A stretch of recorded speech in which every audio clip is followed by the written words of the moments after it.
new building. So if you want to just join me across the hall, Sarah from NUVAS Studio will be there. So you're picking how many? We're showing you what would be in this room in the new building. So to replace these, what the audience would sit on, and then what's kind of in our standardized office room. And just kind of get your bless. Well, actually, she has a poll that you just write your name down and pick your favorite. Because there's 3 categories or whatever. Yeah, so we'll kind of run you through it. So I only did 2. What's that for there? Okay, I guess we'll go. I'll pick something. Pick a good one. Oh, I did. Hope you pick the right ones. Yeah. Yeah, I'm gonna do this one and do the opposite. All these chairs, so at least these type of chairs. I'm not sure about it.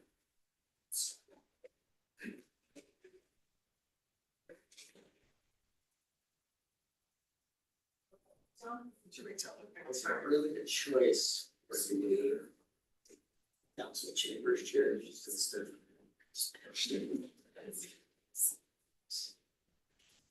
How do you serve that? You are not first. No, You're we weren't really second. thinking about this. You are chair second. You wanna go up there and get situated. President, right? What? More than anyone wants to No, you can like it.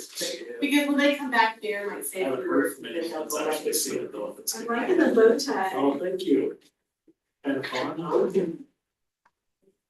You've been chatting with both guys. I have some of them.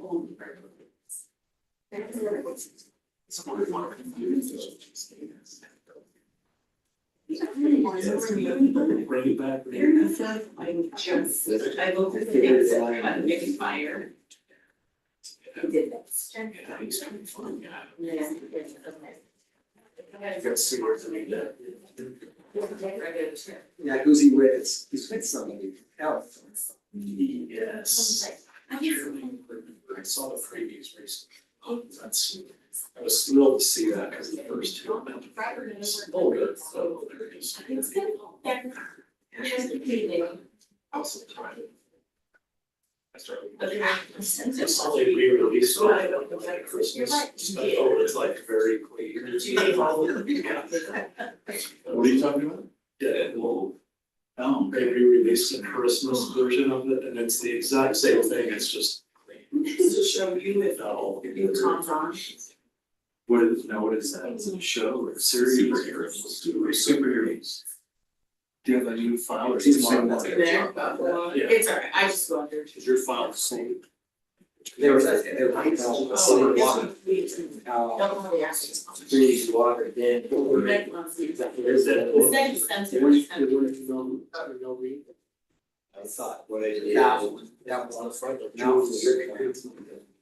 Yeah, start the sample file, these little pictures they sent me and spoiled it last year was top up. One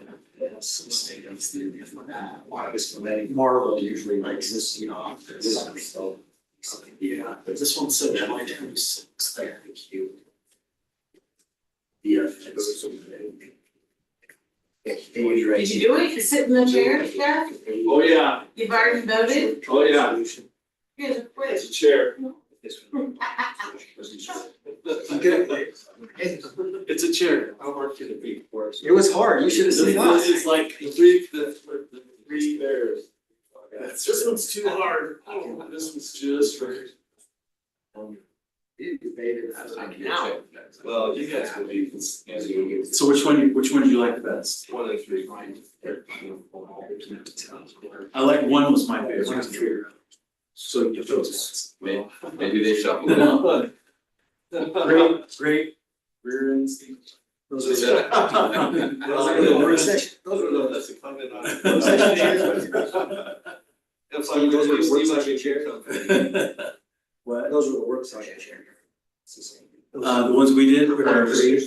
Yes. Yes. Does it go in order from this way? It's your reading. 1, 2, 3. One Starting is from that this side. way, it goes that way. One One is this the end. farthest this way.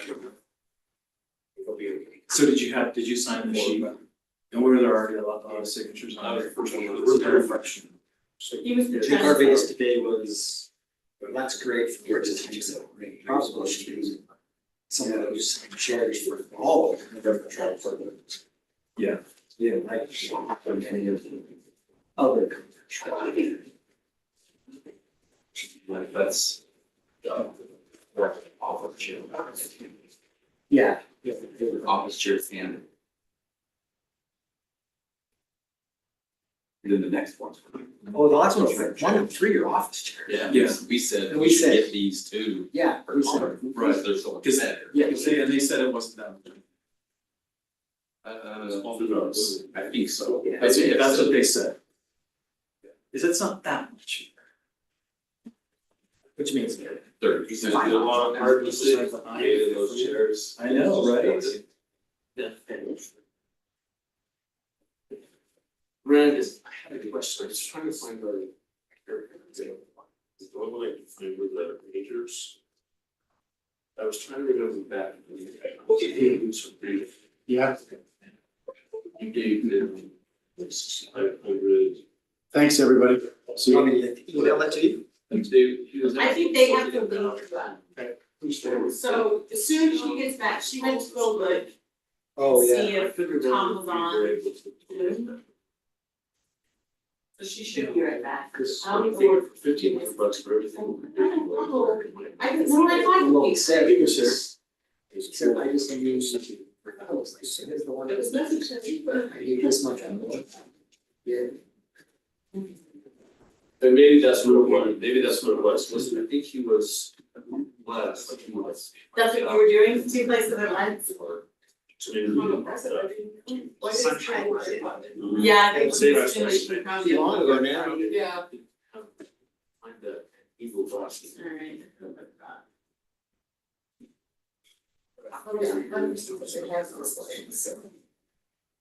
Oh, it's just speaking point. It's just a recovery pressure. Just to catch. Always, that's why I'm here, man. That's why I'm early sewer code refresher.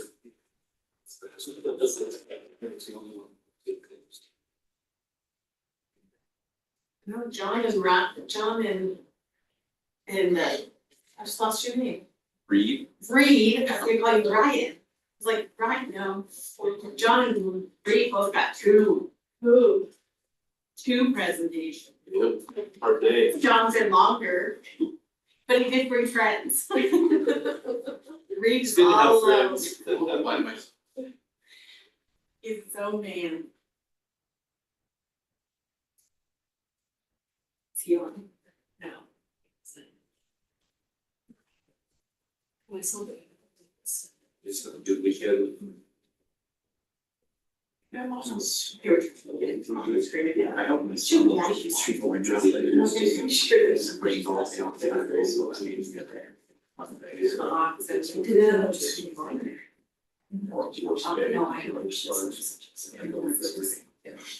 He has a lawnmowing graphic. Yeah. Oh, let's see. He just turned 16. Been doing it for early shoes. I did that when I was age too. That was great. How many months did you do those? 7. It's. So I think I'm smarter. Whoa, really? Charges that much? That's what he was. No kidding, me too. Some of them are 25. Somewhere I've done something. They're just chairs. Yeah. It's great. Wow. That's pretty sweet. I help them. Yeah, it doesn't take anything, it's just good people. I did that with my boys. So okay, now we have to do that, money for gas and oil. I do, You know? I do like. Wait, what? Yeah. I do let them contribute to. It's just in my Google Drive. Exactly. Things that don't just magically appear, they're good lessons. Yeah.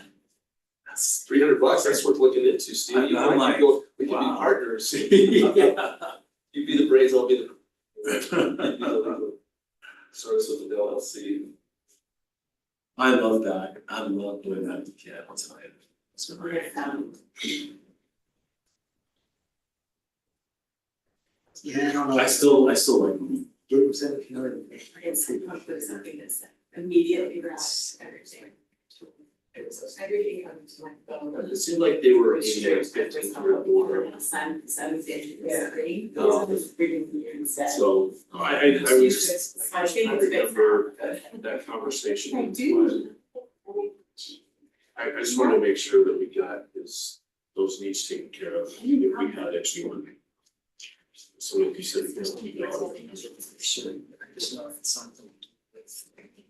Or if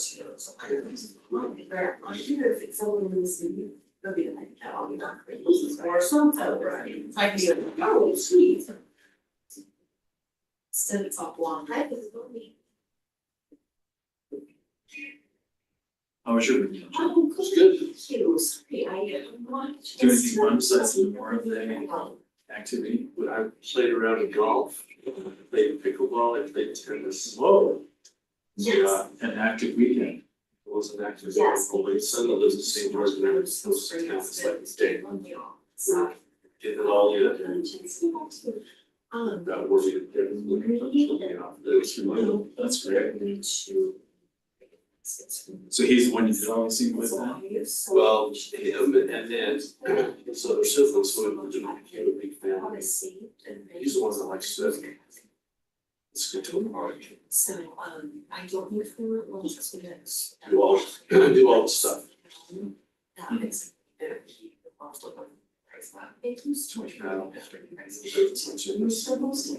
under like ball, it's a little tricky. Just tough to find an open word, yeah. We were able to do a few games over before it started getting crowded and then you have to start rotating off. Where'd you go? Spotville. And are there like court rules posted or they just kind of and then there's I didn't see any rules posted, but there seems to be a written rule of how that whole thing works. okay. Which, Of course, did you tell them that, you know, city council membership has privileges? I never, no. Put your rackets up. Yeah, They just move down, so Yeah, okay. whoever they see, whoever's up next, yeah, they're supposed to say, hey, whose racket is this, or whose cup is, Yeah. who's, say they're Kelly's. At least the ones down there is here. So I would think though, if you could flash your CDBG or something, you'd want to be able to. have some- Give us one more game. So I don't know who's gonna speak, so Yeah. I put you in here, yeah, Um, basically. Monday after the figures sister came down. Somebody just explained to them, shared, Graves and like, have lunch and. this is what we're doing, Oh my please. goodness. My assumption is whoever was on face in front of her, Well, you did the that's important, probably fun gone for stuff, the position, and then, Yeah, always. is it Mayor Steven? especially when it's. I don't know, he's the one that sent me the stuff. He was real anxious about getting her Together. name on it, Yeah. So, okay. so it could be there. That's good. Okay. Or maybe she'll come and she can make her. That's even better. We can ask Dave to see if he can. I told her, I was like, well, it's either gonna be you or your job. What's that? Reach it free, just like. It's Karalee, tell us what you can do. Everything. You can even a little bit more. I gave him 6,500. Don't know if they have a question. That's what everybody had, that even though the additional whatever to pay the guy would have been like So what does that say? 5,400. And then we gave him, he was asking 6,500 and he, Okay. if you did the math, as Brandon said, if you did $1,500, it's only 5,500. If that's what he was. I was just thinking about that to make you remember the guy that. So you said Then that Doris. They did a lot. Let's talk about it. It's like, so, you know. They, Oh, there was. Oh, check it out, seriously. Unless they show up and go. This is, it's not the same. I don't know if that would work. You need a little thicker so I can issue. Or that thicker. But Brandon should have all those. He's got all the numbers, we're just trying to remember what, so I remember that he was. I remember he was Asking asking for for some more. 6,500 and then he, but. He was asking for more, he was asking for Before in his presentation, 4,000, 500, whatever you make them. And then we gave him more of the bump up. So that was my worry, I just wanna make sure that we got, with everything he does, I felt like it'd be much part of it covered. Felt We like have a presentation. you wanted to Yes, pay sure, yes, Down. yes, more, right. so portion of that's already included in what you. That's what the 2,400, yeah, that was, Yeah. what he came up with, should have been. We gave him like that. 60. So that's, so we gave basically the dinner and we. Yeah. Or what we felt good about. Yeah. That was my worry, I just wanna make sure we got this square. Well, Jim came with. It's for you, though. Well, the application didn't say more for the. Like the freight down there, and they didn't even finish. Yes, we did. Right. How was that? So. Didn't what it's called. All right. Yeah, I ordered a big poofy chair for me. The old one, yeah. Yeah. So, did you have one person? Yeah, it is. I didn't see any recliners. Yeah, those Yeah, so this is, it wasn't really old diets. Yeah, I found one of those in my house. I don't know if she's at a country. I gotta find one. Yeah, but you were a burgundy, yeah. They were nice. Yeah, they're nice. That's why I wanted to. She's gone for the part of the Chair, I was like, Goes all over. Well, I'm like, I wanted one. She's my coat. Man, mine can be big, but I think it's like spirit. You can sit down and look at it. Yeah, that Put too. my glasses on. for the. Oh. How much does this charge here? NPM, would you? Yeah. It's not. Charge, so. Okay. Well, John, you got all the problems with that That's right. intersection figured out. I remember you saying. oh, yeah. Yeah, I was thinking. So important.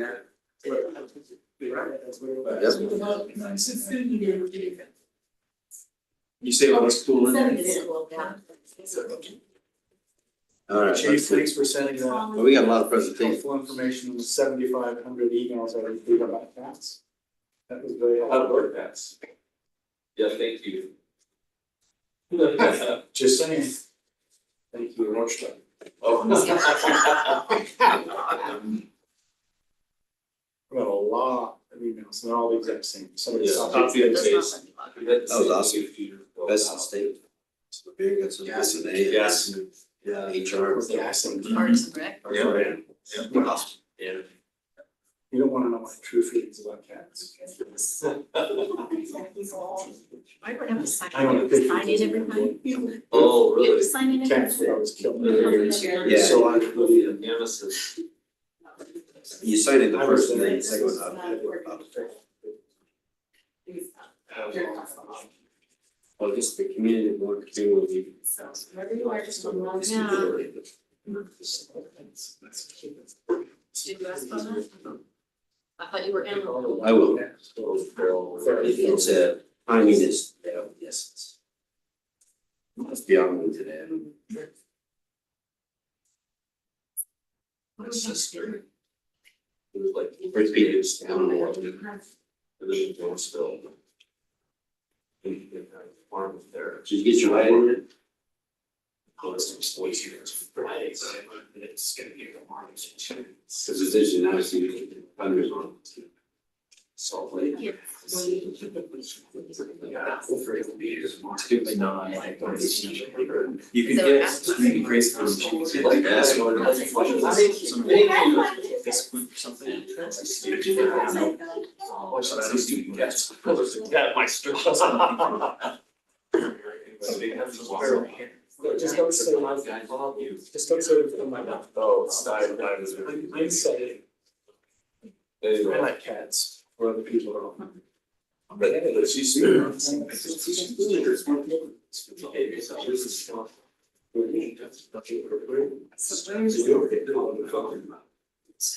This was my thing.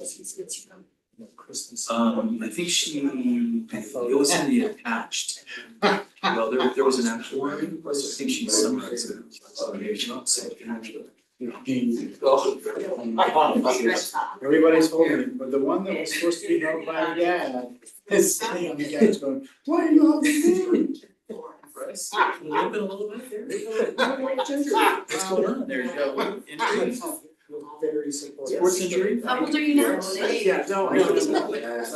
on the front yesterday, I took a bad step. Oh, no. Ankle? Ankle. Nothing broke, nothing broke, yeah, we're good.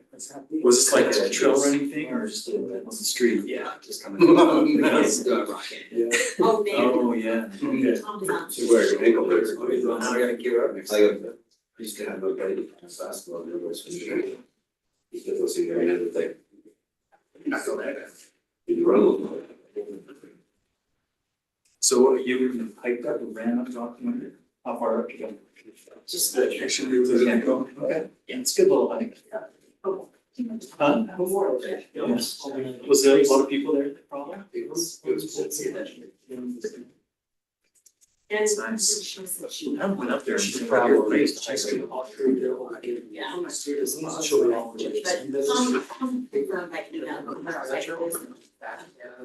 On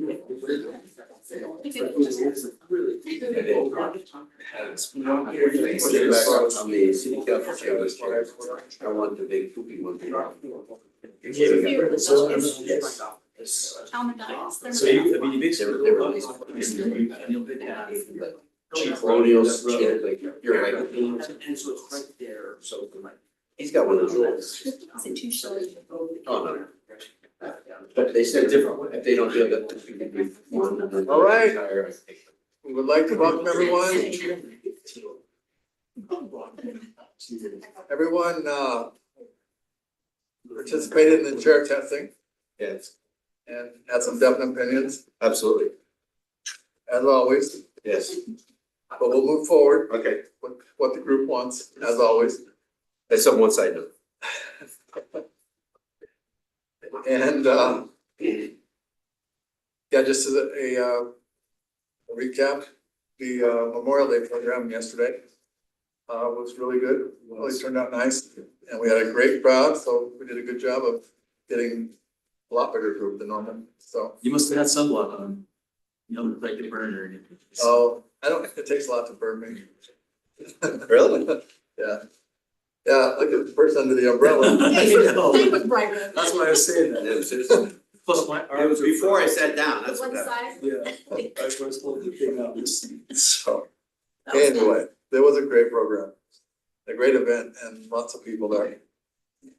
Okay, we'll move on to item number 2. A presentation on 1600 North and 400 East intersection. So we'll turn it to John Dorning. All right. I'd like to introduce Craig Bryant and Holly Wood. I didn't even say it that way. Holly Wood. I didn't realize that. They've been working on this intersection 1600 North, 400 East. We're gonna present kind of where we're at, where we started, where we're doing, and the next steps. It's all places with early, for them. Be good thing. Okay. Alright. I might stand up a little bit, try and project my voice so you can all hear. But I appreciate the opportunity to present our findings on the 1600 North 400 East intersection. Again, I'm Craig Bryant with GUB Engineers. My role is the project consultant team, project manager. Holly. Yeah, I'm Holly. I'm with the Langdon Group, which is the public involvement or GUB Engineers. So I think we all know the intersection here at 1600 North 4th East. It's close to the NUVAS High School. There you go, Richard. NUVAS High School, Northridge Elementary, so there's school traffic, and then the Murdoch Canal Trail goes through the intersection at an angle from the southeast corner to the northwest corner, which is an issue. And give you a little background, if you all know, been able to use the Murdoch Canal Trail as one of the old standards for trails in Utah. So I think it's wonderful that Orem City has a good chunk of that in the city. It's got 17 miles of trail from 8th North all the way up to Lehigh.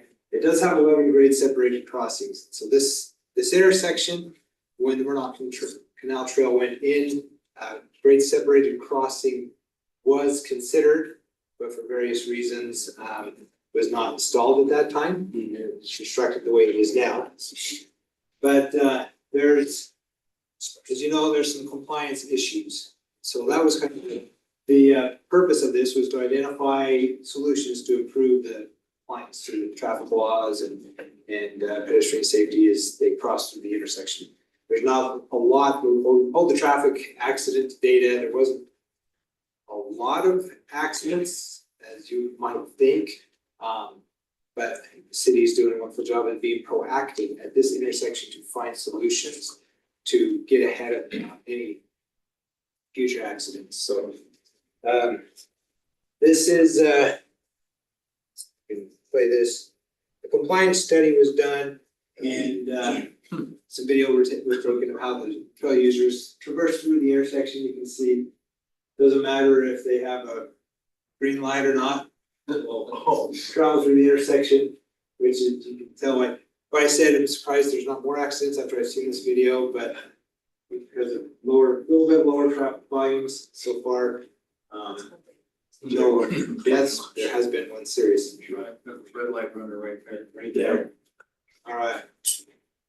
So we can go on, but this demonstrates what we're dealing with, what we're trying to encourage trail users to avoid and cross the intersection appropriately. So we started the project. We met with city staff and our project team, and we did a brainstorming session, and we really tried to come up with ideas that would improve compliance and safety at the intersection. So you can see we had a pretty good list of things that we think could help. We spent, I think we had 2 meetings, 2 or 3 hours each time, to initial ideas, evaluated them a little bit, came back and looked at them a little more. But from these brainstorming ideas, we came up with 12 alternatives that we wanted to evaluate. So these alternatives, they took pieces of all these ideas that we'd come up with and tried to combine them into different solutions. So we looked at solutions where there were grade improvements at the intersection, grade separated improvements. We looked at options that would move that crossing away from the intersection. So there was a variety of things. The city did do an initial study to find solutions to improve compliance at the intersection.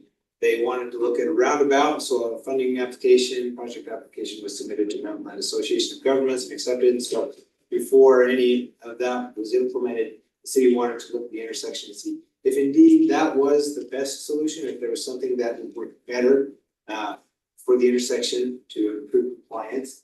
So we went into these and did some concepts, designs, laid them out, came back and met with city staff. We met them with city staff, met several times with the Transportation Advisory Commission, city, to present our status and receive feedback from them. And part of the evaluation process, we had to identify our evaluation criteria. How are we going to rate and score each of these alternatives to try and prioritize them and come up with recommendations to the city? And so we came up with these 6 evaluation criteria with amongst our team members. So we looked at safety, both from the roadway and trail perspectives. We looked at cost, and we looked at how well vehicles and trail users could get through the intersection, which is the LOS level of service. We looked at that for both vehicles and trail users, and then compliance, which is what we were really trying to do, find a solution that would improve compliance of trail users at the intersection. Not all of the evaluation criteria had the same, I guess, importance or priority to all the team members. So we went through 2 exercises, one with the project team, which consisted of the consultant team and city staff, engineering staff, and we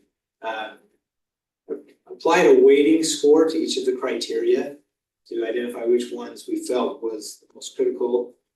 And then we presented the criteria to the TAC and then had them go through an exercise as well. We facilitated that to weight the criteria based on what was important to the TAC. So we used both of these weighting criteria in the evaluations to come up with a recommended solution for the intersection. So we ran through scoring, and the scoring of each of these criteria consisted of the consultant team, city staff, and the TAC members individually going through and scoring each of the criteria based on scoring each of the alternatives based on the criteria. And we took all of the scoring and then were able to compile it and then prepare a prioritization list of the alternatives. So this is how they ranked out. The number one ranking was a grade separated crossing. Of course, cost wise, it did not score very high because that is an expensive option as well. But on the other categories, it scored very well. And number two, I'll just point out the top two. Top two were directional crosswalks, and I'll go through these in a little more detail later on some further slides and show you some concept designs. But some directional crosswalks to try and direct trail users to the correct crosswalk, pull those crosswalks a little bit back farther from the intersection, realign the trail a little bit, the landscaping and things to try and deter trail users from crossing illegally. So and then the last one, roundabout, scored last in this exercise. So we're glad that we went through this exercise to look at some other options as well. We met with the Transportation Advisory Committee 3 times to present solutions and receive feedback. We presented these 12 alternatives to the TAC. As I mentioned, they scored it. We came back and showed them the priority of each of those, how they all scored out. And then we worked with the TAC to identify the top 5 alternatives, or 5 alternatives that we wanted to present to the community and get their feedback and input. Some of these alternatives were fairly similar, so we took one of those alternatives that was very similar to some of the others. So we looked at improvements at the intersection, improvements away from the intersection, a grade separated alternative, and then we did look at the roundabout, since that was what was initially funded, and then we looked at a pedestrian scramble, which is probably the most the least cost, but we wanted to look at that something a little more innovative. So the alternatives, alternative A, this is where we have the directional crosswalks. So directional crosswalks means that instead of having your pedestrian ramp right at the apex of the curve at the corner, there's 2 crosswalks. There's one for trail users that will cross 4th East, and then one for trail users that will cross 1600 North. And then we proposed aligning the trail such that it directed trail users directly to where we wanted them to cross, with a sidewalk connection to the other crosswalk, so everyone could use it whichever direction they needed to go. And then put some landscaping in the area to try and deter people from trying to go through the apex. This southwest corner here is open area that it's city right of way. So one of the ideas we came up with in the brainstorming session is, what if we put something in that corner to attract trail users, to make them want to go to that corner? Something like a pavilion, bike repair station, bench, water fountain, whatever it may be. So that can be incorporated into a lot of these alternatives. So we showed it here as a potential amenity to try and attract people to the corner so that they can cross the two-leg intersection as we would like them to. Alternative B was an alternative to move the crossing away from the intersection, which would require the trail to be realigned along. We proposed the west side of this undeveloped land, cross mid-block it using a hawk signal for pedestrians, so that traffic would stop for the pedestrians as they cross the street for safety, and then they would be on the south side of 16th North, and then can continue along the Murdoch Canal Trail, only having to cross one leg at the intersection here. We still need to keep the Murdoch Canal Trail alignment here open for maintenance vehicles. That doesn't have to be pavement, but if we'd have to direct, trail users to the next trail. Alternative C is a grade separated crossing. So, we looked at a tunnel crossing both 4th East and 16th North. This right here, you can see these dashed white or blue lines. This is the Murdoch Canal Aqueduct. So we have to stay away from that. We did meet with Provo River Water Users Association and talked about this project. They were not opposed to an underpass. They just wanted to make sure that their aqueduct was protected and the underpass would be far enough away from it. Right here, we were just showing maybe an opening in the top of the box culvert to allow natural light in. Safety is a concern, so natural light would help a lot.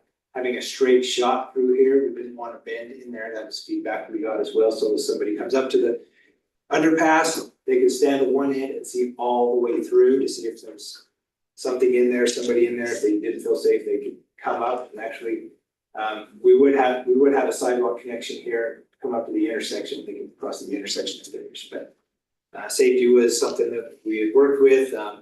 City engineering staff worked with public safety to get some feedback, and so we were really grateful for that. So that's alternative C. Alternative D that we wanted to present to the public was the roundabout. This we proposed for pedestrian safety to use an RRFB, rectangular rapid flashing beacon at each crosswalk to help vehicles be aware of pedestrians as they're coming up to the crosswalk and trying to improve safety there. That's hasn't been used a lot in the past, but there are several roundabouts in the area now in Utah Valley that I've seen that have put RRFBs at roundabouts. And then the last option would be a pedestrian scramble. So this is essentially allowing all pedestrian movements at the same time. So when the light turns red, all legs have to stop. The pedestrians, then they can cross each way diagonal, cross one leg, whatever they want, and they are protected. So that would mean that we'd have to do some signal upgrades, put no right turn, blink out signs, no turn on red, things like that, that provide that. That includes a little more delay time, I guess. Hit the pedestrian button. You need more time for people to get across the intersection, so there's a little more delay in traffic. These work well in downtown, highly urbanized area with high pedestrian volumes. Probably seen those in the larger cities, but that's another option that we took a look at. As we worked through this, we talked a lot about the grade separated option. And so the TAC asked us to look at two options, alternatives to the grade separated crossing. So this here is, we looked at putting an underpass under, well, kind of on the northeast side of the aqueduct. Instead of down here, we put it up here. We evaluated that. That does impact two buildings. This building here and this home here. They would need to be purchased and torn down to build this option. The cost was much higher than putting a grade separated crossing here. So based on that, we recommended going with having the crossing on this side if it was an underpass. Now, why was it more money? Why? It's longer, has two full acquisitions. You have to buy a building here in this lot and a home right here in this lot. So. But aren't you purchasing property on the other end too? No, most of this would be in the existing Murdoch Canal Aqueduct's easement. So you do have a home, but that's just a shed kind of. Farm shed on the. Building, yeah. Right here? That's a home, but the other one is just a. Yes. Yeah. Yeah. Okay, but that's why you're saying it's more is because of the cost of the land acquisition. Land acquisition, yeah, that's the main part. It is a little bit longer, but. The construction, not that much different, just land acquisition. Yeah, that's the major cost difference, land acquisition. We looked at an overpass as well. We did a public open house. A lot of community members asked about a bridge going over it. So we looked at that. We didn't draw up a concept for this, but here's some ideas of what pedestrian overpasses look like. But we did make some assumptions on what the requirements of an overpass would be, and we did a cost estimate for that. So the cost for that was about twice as much, about $7 million more than the underpass that we did put in the report that's on the south side of the aqueduct. Main reason I think for that is it's a long structure. That not only has to cross the intersections, but then as you ramp down to existing grade, you need some retaining walls and fill or more structures for the ramp. So it's just a longer structure. And the big issue is the overhead power lines that are on the north side of 1600 North. Those look to be like transmission lines. Those are expensive to relocate.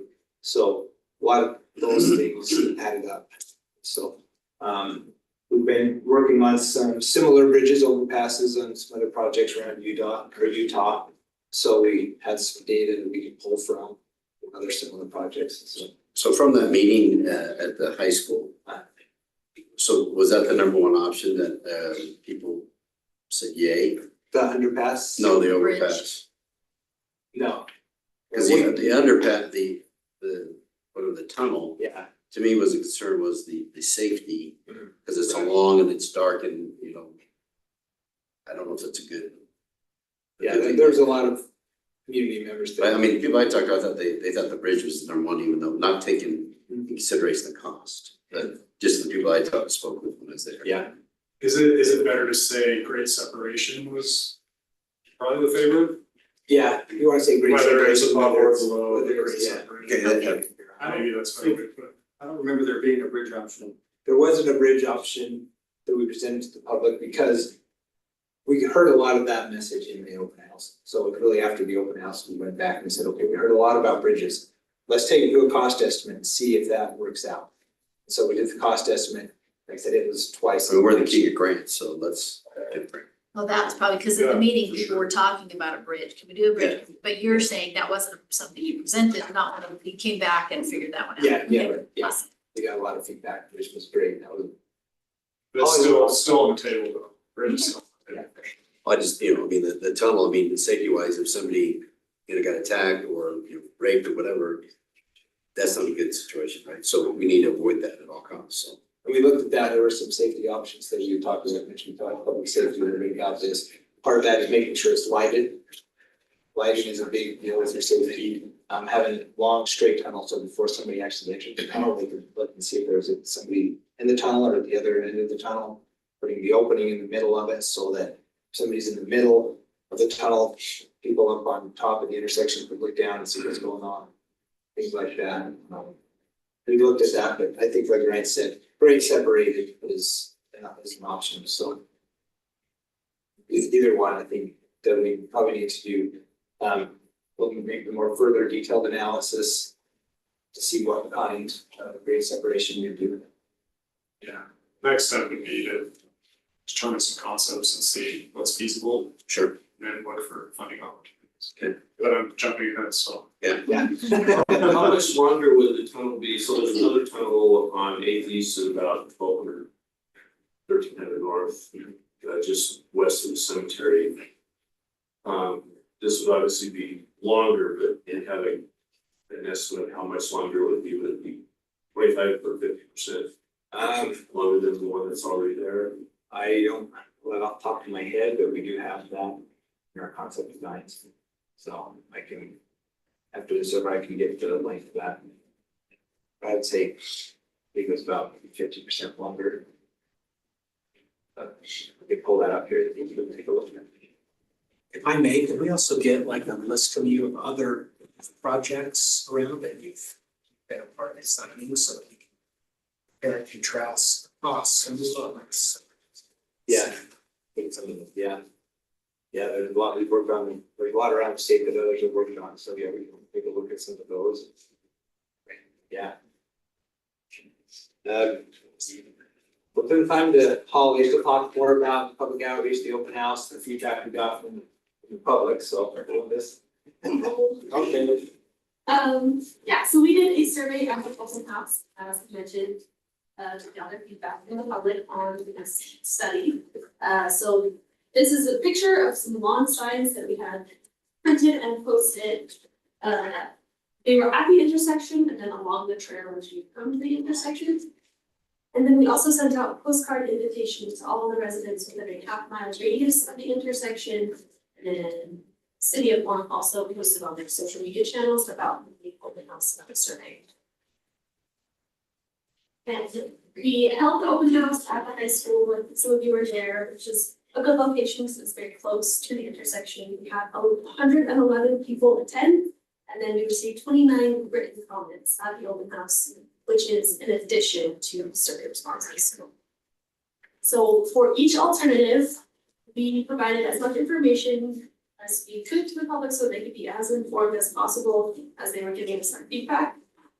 We created the concept designs as Craig already showed, and they each alternative forward listed information about the features included within that alternative, and then also a comparison of this alternative to the others on information such as the estimated cost, the anticipated year that construction would begin, how long construction was anticipated to last for. Our team came up with a compliance rating of how compliant people would be as they travel through the intersection. And then we also gave information on the average anticipated delay time to vehicles as they travel through the intersection. So to better help people understand what that delay time looks and feels like, we also created exhibits for each of the alternatives that show how far back cars would be backed up during the morning and evening peaks, both for now and in the future. And then about the survey, so it was open for 2 to 3 weeks.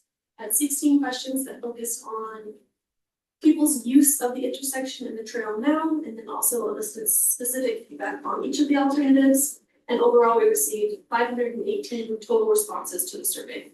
So overall, with over 100 people attending and over 500 people doing the survey, I think there was really a lot of interest from the community in this intersection. Shows that people really cared about what's happening here, and it was a good amount of response. I'll just go over briefly some of the survey results. You asked questions such as how people are using the intersection and then what times of day and how many times a day.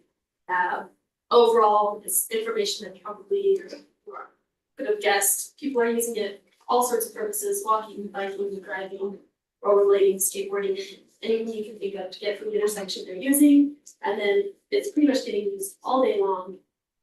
There's a peak in the evening, but pretty consistently people are using it throughout the day. And then most people who use the intersection use it multiple times a day. We also wanted to gather some information on near misses or almost collisions. So the crash data that we have shows information on how many accidents actually happened, but that data misses out on near misses. So we specifically asked people if they've ever been in a near miss or close call accident, and then to provide us with as much information as possible, anything that they could remember about. Were they walking or driving? What direction were they traveling? What time of day was it? What day of the week was it? Any information we could. And over 50% of people said that they had been in a near miss accident at this intersection. And then for the numbers in these tables, it'll go over all of them. But we asked people to tell us what direction they were going, what direction the car was going. And we tracked for each time a particular movement, specific particular movement was noted. And so, and you can kind of see where the problem area is, where 28 people who responded said they were almost hit as they were as the car was traveling south on 400 East and making a right turn.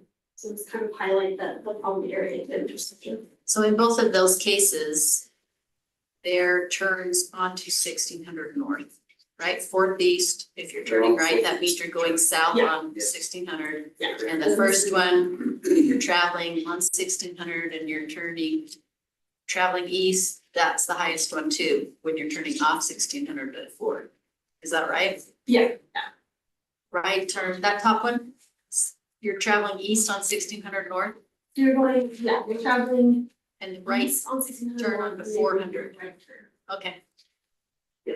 So these are right-hand turns, lanes on 1600 North. This is on 400 east. That one's onto. Oh, on to 1600. 1600. The other is leaving. Entering and exiting 1600 north. Yeah, so it's essentially the northwest corner. There's Okay. a lot going on with signings and utilities and the. Where we have the most. Yeah. Okay. And we gave people information about each alternative and then asked them to rank them based on how safe they would feel traveling through it. Overall, the number one response was the grade separated crossing or the tunnel. And it was over 75% of respondents who selected that as their preferred alternative. And then they're also interesting to know, similar to our project principles, the roundabout actually came out as last, even after doing nothing to help the intersection is down. And we gave a little bit more information, so we originally just gave what it would look like, and then we provided more information about the cost to see if knowing how expensive it would be could alter people's opinions. Overall, the rankings did not change, they tightened up a little bit, but the grade separated still came out as number one and the roundabout at the bottom. But it is interesting to note that previously it was 75% of respondents who selected that as their top choice, and after cost information, that dropped to 40% of respondents first choice. And then we got some more information about delay time and how okay with being delayed in your car would be if it meant being safer. And we asked people, overwhelmingly, people were completely supportive and happy to wait just a little bit longer in their car if it meant everyone in the intersection would be safer. And generally, people were okay with anywhere up to a 60-second delay time. Just other general feedback that we got from our process. One of the alternatives, as Craig mentioned, offered a site amenity in one of the corners. As an attractor, we asked people what they would want to see there if that was the one that went forward. The top answers were drinking fountains, a bench, a bike repair station, but there were other ideas as well, like a trail map or art. And another thing that we heard a lot is that there are visibility issues, especially on the northwest corner, which is where all of those near misses were happening. There's buildings, there's poles, there's signs, there's a lot right there, so people just can't see. And then overall, what we heard is that people want something to happen now because they're concerned there's going to be an issue, but they recognize that the grade separated crossing takes time and money, so they would like to see something implemented now as the city works towards the grade separated crossing.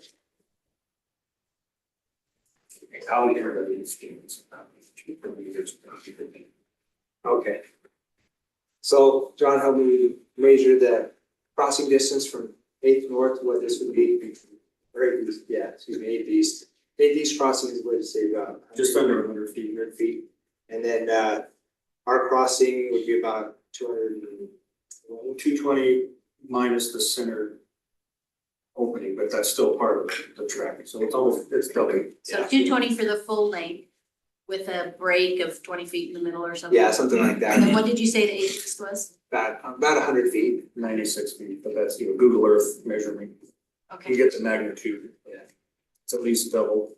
It kind of makes sense because we're crossing two legs of Right. streets. Yeah. And not including ramps, so that was just kind of like structure full depth to go into the road, but there's also the ramp ups on top of that. But the ramp's usually open. Yeah, it would be open. Okay. Yeah, with walls on the sides. Because of That you're back up retaining to walls, existing. okay. Yeah. So as Holly mentioned, there was the interest in a short-term and a long-term solution. So based on the rankings that we did as a team and then the public feedback, the short-term recommendation would be alternative A, which was in our prioritization that Holly went over. The top priority was the grade separation.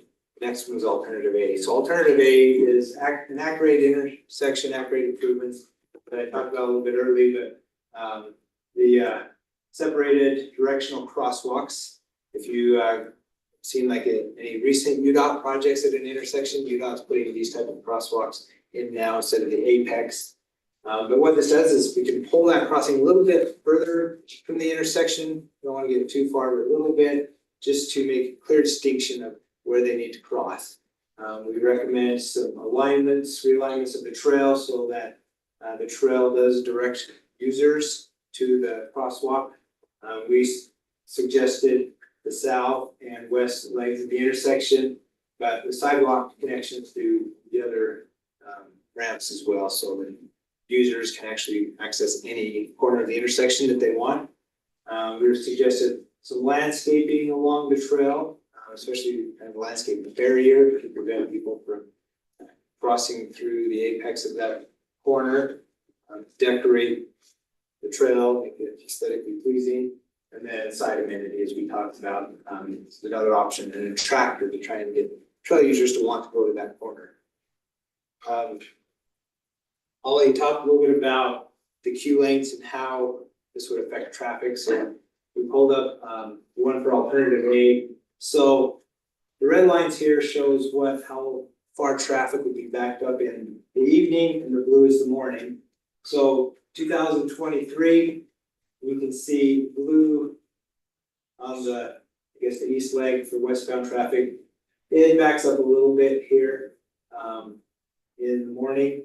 2050, which was our design year for traffic modeling, doesn't affect the morning commute hardly at all.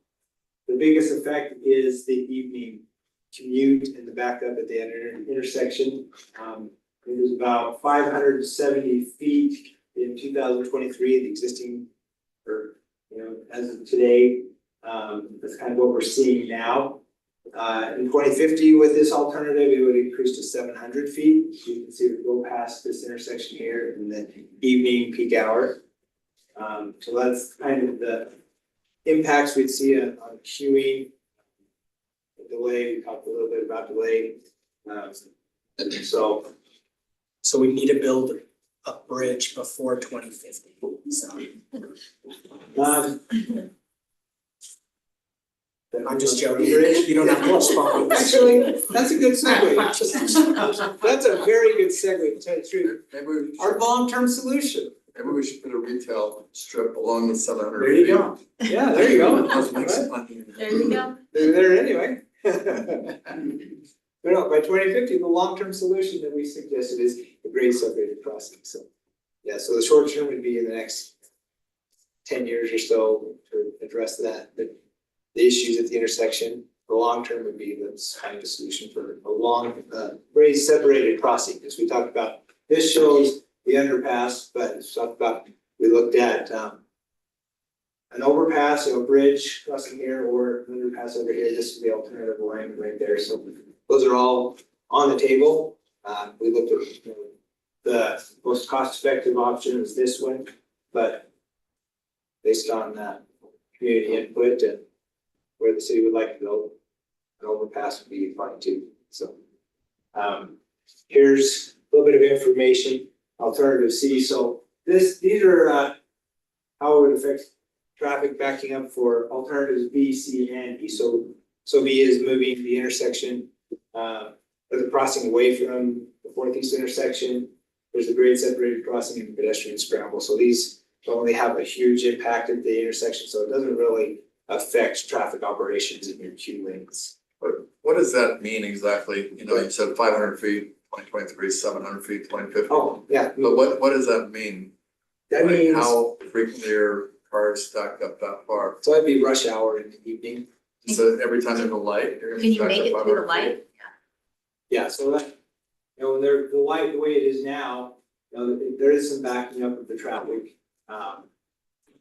It's just the way it is in rush hour. Do you make it through 500 feet? That's a lot.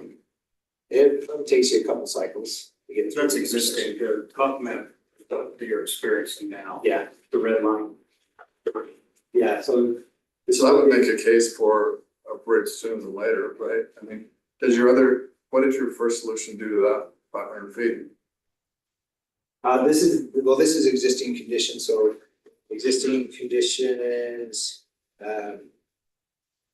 is 571 feet, so that's what we're seeing now. We went out and we did traffic counts and did a traffic model of existing conditions, so right now, that's what's happening now. So that's where we're at. My question is, so option number one, what does that do to 571 feet? So that That's this exactly, it extends out to about 700 feet. No, my question is, you're at 571 now. We implement option 1, which is bridge. What does that do? The bridge, Not the bridge. Option A, which is this, is separated crossing. Yeah. So does that affect? Does that affect? so you're talking the bridge, the underpass? No. We're just, The short-term solution, does it help the stacking for the vehicular traffic at the light? Or does that just stay the same? Or is it aggravated? So maybe I can answer it. There's two projects within this. One is that grade at the intersection, the other one is a tunnel or a bridge, right? And other than less people crossing the intersection, it doesn't do anything for the cars. It actually makes it worse because that at grade intersection fix, we were gonna take away right turn lanes and narrow up the crossing for the pedestrians. And if that's done, then it goes to 700 feet and the bridge doesn't do anything for it because it's a pit bridge, not a car bridge. You might have less pedestrians pressing the button and less crossing, which hurts traffic, but you saw the weighted scoring. The TAC and staff had traffic a priority 1 out of 1 to 5, so that was the lowest priority. So the ped scramble sacrifices the traffic for the good of the pedestrians and the bikers. So I think that's hopefully your answer. It gets, the queuing gets worse if we take away right turn lanes. If we don't take them away. I guess what I'm trying to understand is if we're just sticking a Band-Aid on it or making it worse by doing the non-bridge option, right? If we're not building a bridge or building a tunnel and we're just doing that other option, is that helping our situation or is it just making it safer? Which is, It's a bike ped safety project at the sacrifice of vehicles. so that seems to me like our case would be to go make to MAG or somebody else. This isn't really that great of a solution. I mean, it's a solution from a safety standpoint, but if they're about traffic, it's not helping our traffic. And we need a bridge there to help our traffic and make it safe, right? Is that accurate? And our focus was compliance with the fellow users trains, improve safety, so as John said, yeah, that would be a sacrifice or increased delay in traffic, but improvements to the pedestrian safety. Greg, can I ask a question? If this layout was done without taking away the right turn lanes, because you are focusing crossings in better locations, do you feel you'll get the compliance? We do.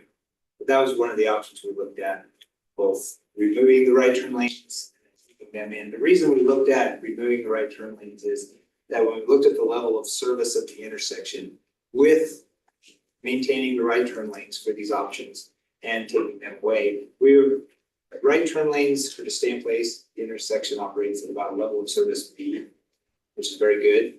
Taking them away, we operate at level of service C, which is still acceptable level of service for traffic. So it would still be acceptable, a little bit more delay. But if the city doesn't want to do that, then yeah, we can keep those right turn lanes in. I just suggest we spend more time focusing on the operations before we take away turn lanes. Yeah, because I drive, that's where I drive, right? It would be problematic if you took out those right turn lanes. And just from the feel that you were indicating, right, we have a lot of people making those movements on the northwest side. So you're gonna, I actually wonder, is the top one gonna start backing up into, is that Heather Ridge right there? I can't remember what you call that, but the northeast to that next intersection. I've just seen cars backed up quite a bit. They go to Jason's house.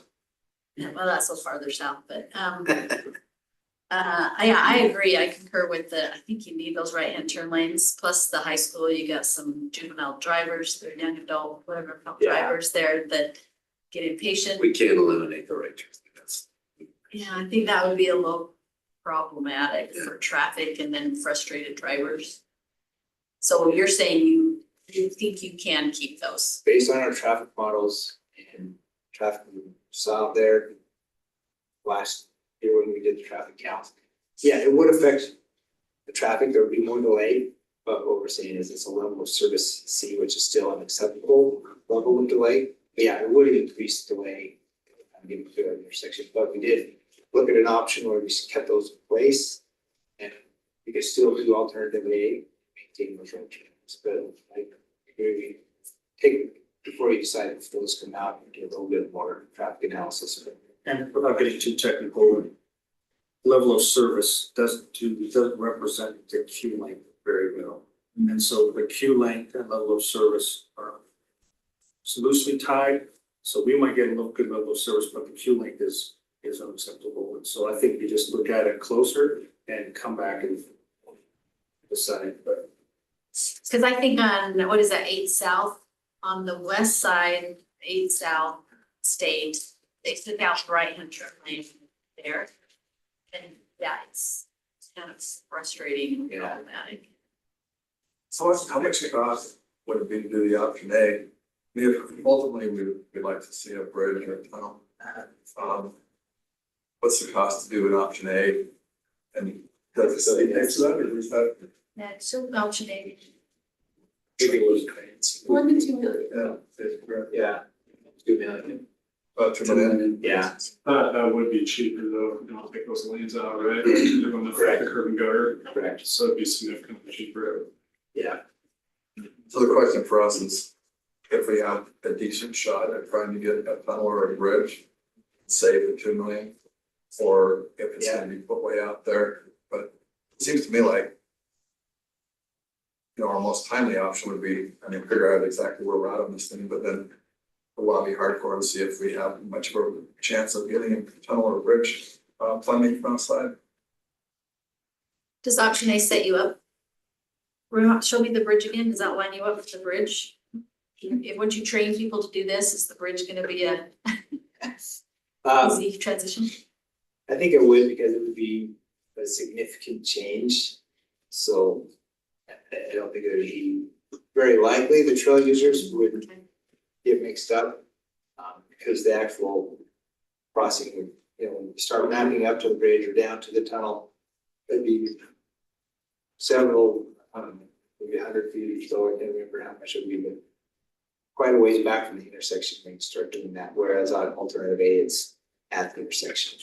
And there's a modified alternative A where the ped scramble would have those RRFB intersections. The RRFB, if you don't know what those are, rectangular rapid flashing beacons. Basically ped activated, it flashes yellow, people can cross. And so that has 2 RRFBs in there, those are $60,000 each.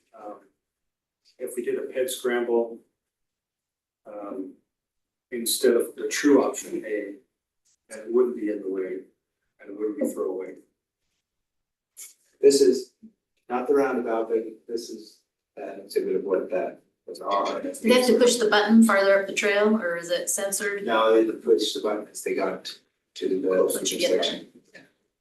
And again, that's the one that shuts down everything, so if all 4 directions are shut down, So so. the pedestrian, that would be this one, right? So no cars are coming through the intersection at all as people are crossing all directions at the same Right. time. Yeah, so that would be the traffic signal on their lawn. We'd have to add what I call the right turn blank out signs. With the sign just saying no right turn on red, so. But just one person could shut down the whole intersection. Right. Seems like an issue. Yeah, that's what there's two parties. I just recommend that as the initial solution. Yeah. Yeah, so. Let's see. Back. We were, yeah, so the long-term recommendation would be the grade separated alternative. That doesn't have any impacts to the traffic, but that means it's the most expensive, but also makes the safest configuration for trail users to cross the intersection, and also the safest for vehicles to drive through the intersection. So that is, so we wanted to recommend that as the long term because we realize it might take a little while to get the funding because it is fairly pricey, but we did do cost estimates. I think the underpass is 7 to 10 million, and the overpass is maybe 15 million plus that range. So, but if we need to go get the money anyway, you have a good point to get what you think you need. We have to go get this money. And if you're, Yeah. yeah, the best option is the bridge. If you have to do the tunnel and you're really at 7 million, well then 2 million, you're like, Now you're at 5 million for the tunnel, but bridge would be the best option. Um, I agree. key takeaways we had from the project is, at the beginning, focusing on what the real need is, the intersection of the project, so that fostered creativity, so we came up with a lot of good ideas in the brainstorming session. Including the TAC throughout the project was very helpful with their input, their experience, and understanding of the city. It's very helpful, so we felt that was critical to the success of this project, to meet with them and work closely with them. Public involvement, open and transparent public involvement. This was based on what I've seen in my career. I've been doing this for 26 years. For an intersection project to get 111 people at an open house, 500 online survey respondents. This was very successful. The community was interested. They gave us their input and very active. So kudos to Orem City residents for helping us out and giving us that very valuable feedback. And then one thing we did get a lot of the public comments for this project for a roundabout at this intersection were not very favorable. So that was something we had to take into consideration as well as what the public felt about this intersection. That there's appreciate your time. Are there any other questions? Thank you. That's a lot of work. Thank you. Thank you. We have Natalie Green, she wanted to bring some invitation and take 2 seconds to set the date. Okay. I'm waiting with her, but she's not.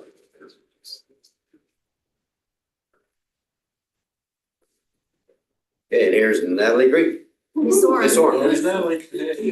I just have a couple of invitations.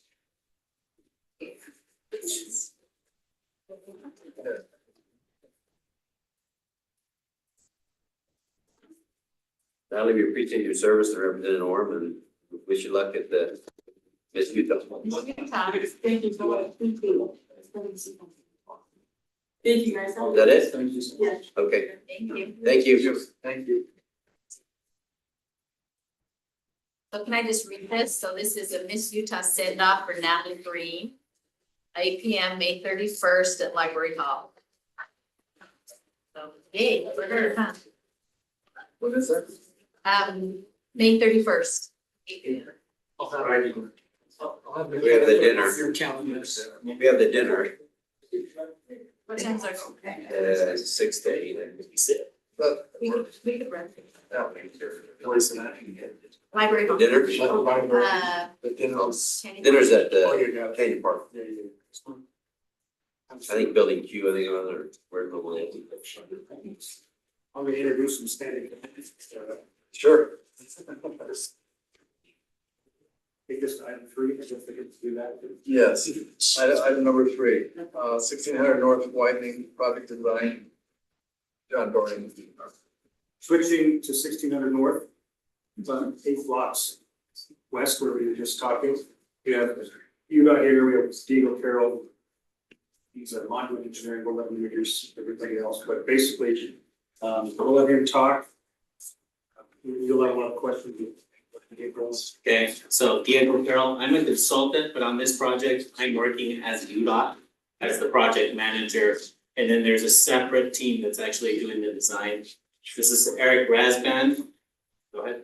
I'm the Region 3 planner. I've been working with Diego on this project for several years, and every time I come back here, I have to tell everybody, this is my home. This is where I started my career. I spent 8 years at Orem, so it's family. We appreciate the opportunity to come visit with you. Yeah, I mean, so after I came home from my mission, I moved right across the street from council member Kilpack over here. So yeah, Orem is home. I went to Orem High School. So love it here. So this is also home. Marty?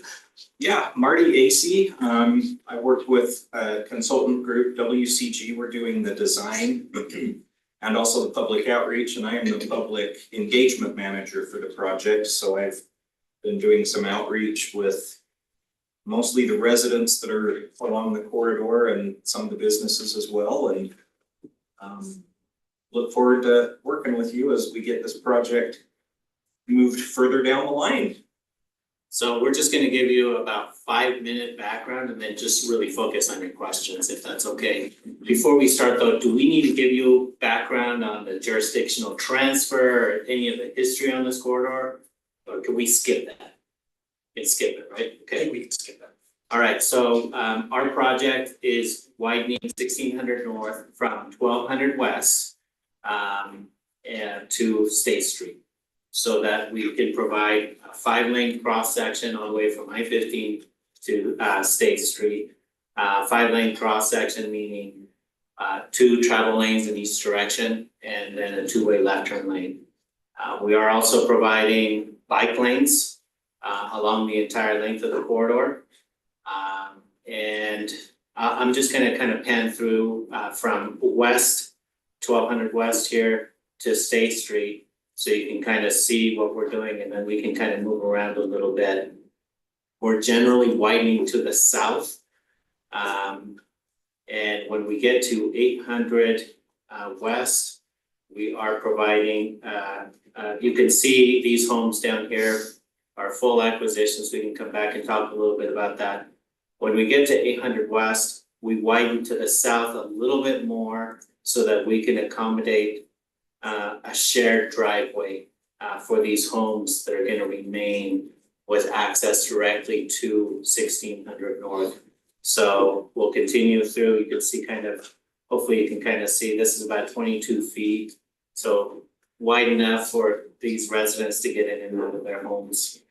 Diego, if I could jump in, Yeah. this is essentially the frontage road on 800 east and 800 south that was left for the homeowners. And as we get close to State Street here, we kind of, there's not as much widening that we need to do, so. I think, we can jump into right-of-way impacts, that's certainly a big part of our project, but Eric, what did I miss? Just one thought, multi-use trail on the south side that will take advantage of that existing corridor. Any leftover property that the city would have as a linear park, similar to what we have along the. The project does require a lot of right of way, so we are acquiring a total of 34 properties to the south. Orem City acquired 8 of those before we came in, so we are working on acquisition on the south side of 26 homes. We've acquired 5 of those right now. You can see this little graph over here. It kind of shows you where we are. There's 9 of the properties are owned by Orem. 8 of those are properties. 6 of them actually still have homes. 1 of those is the park. So, and then the rest of the properties right here are the full acquisition. So 5 of them are completed. We've acquired. We have 5 under appraisal right now. 9 of them they're in process of acquisition, we're making offers, and then we have 7 under contract. And then so those are the full acquisitions for the most part along the south side of 1600. We do also have partial acquisitions. For example, close to State Street, we're gonna need to acquire strips along these businesses. We worked really hard to not have to acquire this Del Taco here, so we were able to save that. We are nearing 60% design, and that will be the type of information, the level of detail that we need to be able to know how much of right of way we need to acquire for those what we call partial acquisitions. So we have those here close to State Street, and then there's a few as we get close to 1200 West. But the project, maybe a little bit about the timeline. There's always uncertainty with right-of-way acquisition. So far, we're encountering friendly, if you will, neighbors. In some cases, it's tough to be relocated, but for the most part, we've had a good response. Some of the neighbors really are actually ready to move. But it's always a risk. And for us, the risk means that if we have some hurdles to work through, that may take a little bit longer. Right now, we're anticipating that we would start construction spring of 2025, so next spring. So far, it looks like we're gonna make that, but just know that right of way acquisition is a potential hurdle for us. And then utility relocations is always a potential risk for our schedule too. How long do you figure it will take? Start spring of 2025 with trust and for completion? About We're planning a 2-year, but we'll see what the contractors come to us with. It really, we kind of turned over to the contractors, they're able to price their risk into the schedule that we give them. The longer that we give them, the lower the costs come in, of course. So they're typically motivated to move projects forward. Do you anticipate closures of the street or just redirecting traffic most of the time? There might be closures, they would happen at night or on the weekends, for utility work. But generally, we anticipate we'll be able to keep one lane open in each direction. One of the risk items that we have is, the strip takes that Diego referenced, their businesses. Those typically when we deal with businesses, that acquisition process takes longer. We started some discussions with Rocky Mountain Power, we've been working with them. And there's some challenges we're working with them. They have some long lead items on some of their electrical poles. And that's a risk as we're moving into those issues. And then recently Central Utah Water reached out to us. We don't know how or if we can accommodate them during this project or not. Those are some things that we've got to figure out as we move forward. they are looking at an aqueduct, a large 42-inch pipe or so that they need to accommodate somewhere. So they're looking at this as a potential corridor. So I think they just started studying it. So we will work with them the best we can. Their timeline might not work for us. So those are the types of risks, right, that they reached out 2 weeks ago. So, I mean, we may not slow down for them anyway, but things like that will sometimes come up. It may make sense for us to slow down to accommodate, so. Okay, so just because I live up there, did I see on your Del Taco, you're preserving the drive-through? That's the goal. Yeah, that's our goal. It looks like you're right there. We'll probably have some construction easements, so we will have to acquire a temporary use of their property. Okay. Which likely impacts their drive-through during times. We would do everything in our power to tell the contractor that work needs to happen at night and off business hours, so it doesn't adversely impact them, but there are times when that might happen. And we haven't gone to them yet, but we look, you can see here realigning potentially their drive-through. Just little things that help us with some improvements. We need to provide some signs close to the intersection. So we hope we can work with them to maybe make some changes. But strictly speaking, we do not need to impact their building. Cause it's like 10 o'clock at night, that drive-through is pretty busy. Right. I've been in that one. Just need a burrito. Yes. At 10 o'clock at night? Yep. Perfect. We're able to maintain the access the way that it is today, so we were pretty happy about being able to do that right now. So we'll still, it's not a lot of, it's a short left-turn lane going into the Vasa, but it's there. So you say you're about 60% design. What does the last 40% of design entail? Are you pretty confident? So it's just adding detail, right? But you're pretty confident on like your overall limits of space for things. The full acquisitions, those were easy because we knew we were gonna impact their property. These strip takes, we really are waiting for what we call the plan in hand, where we get through that final step. And then we have a much better understanding of those impacts for the strip takes. And that's really the milestone that we're looking for. That's the first week of July for us. And that will get us to 60%. Yeah. So we're not quite there, but so we'll have that ready in the middle of June. We'll have this meeting and we'll invite folks, the engineering group from Orem City to help us review those plans and provide feedback. And then we'll meet at the beginning of July to get feedback. So beyond 60%, made very minor adjustments and getting the package ready to bid for it. And the 42-inch aqueduct from Central Utah, there isn't currently essential Utah water main line underneath this road. Yeah. They're just talking about the possibility of wanting to have that, right? Is that to take advantage of what you're doing in the road? Don't know the motivation of it, they need, there's a need for more water to the west of where they're at, and so. We weren't really planning on replacing any of the underground utilities with this project, we're planning to. They already have a big line underneath. So that's why I'm asking. Yeah, with all the growth happening out to the west, though. This is breaking news to city staff. I haven't heard about this, tired of you. It's only a week old. Just a week or two. Yeah, we found out about a couple weeks ago where they started to consider it. Part of the reason is for redundancy as well. Did they talk about East of State Street? How they would get to here? Good question. That's what I'd like to. Yeah, it's 1600 north. Their timing, quite frankly, is concerning, they're just hiring an engineer. Would they be willing to pay for a bridge? Yeah,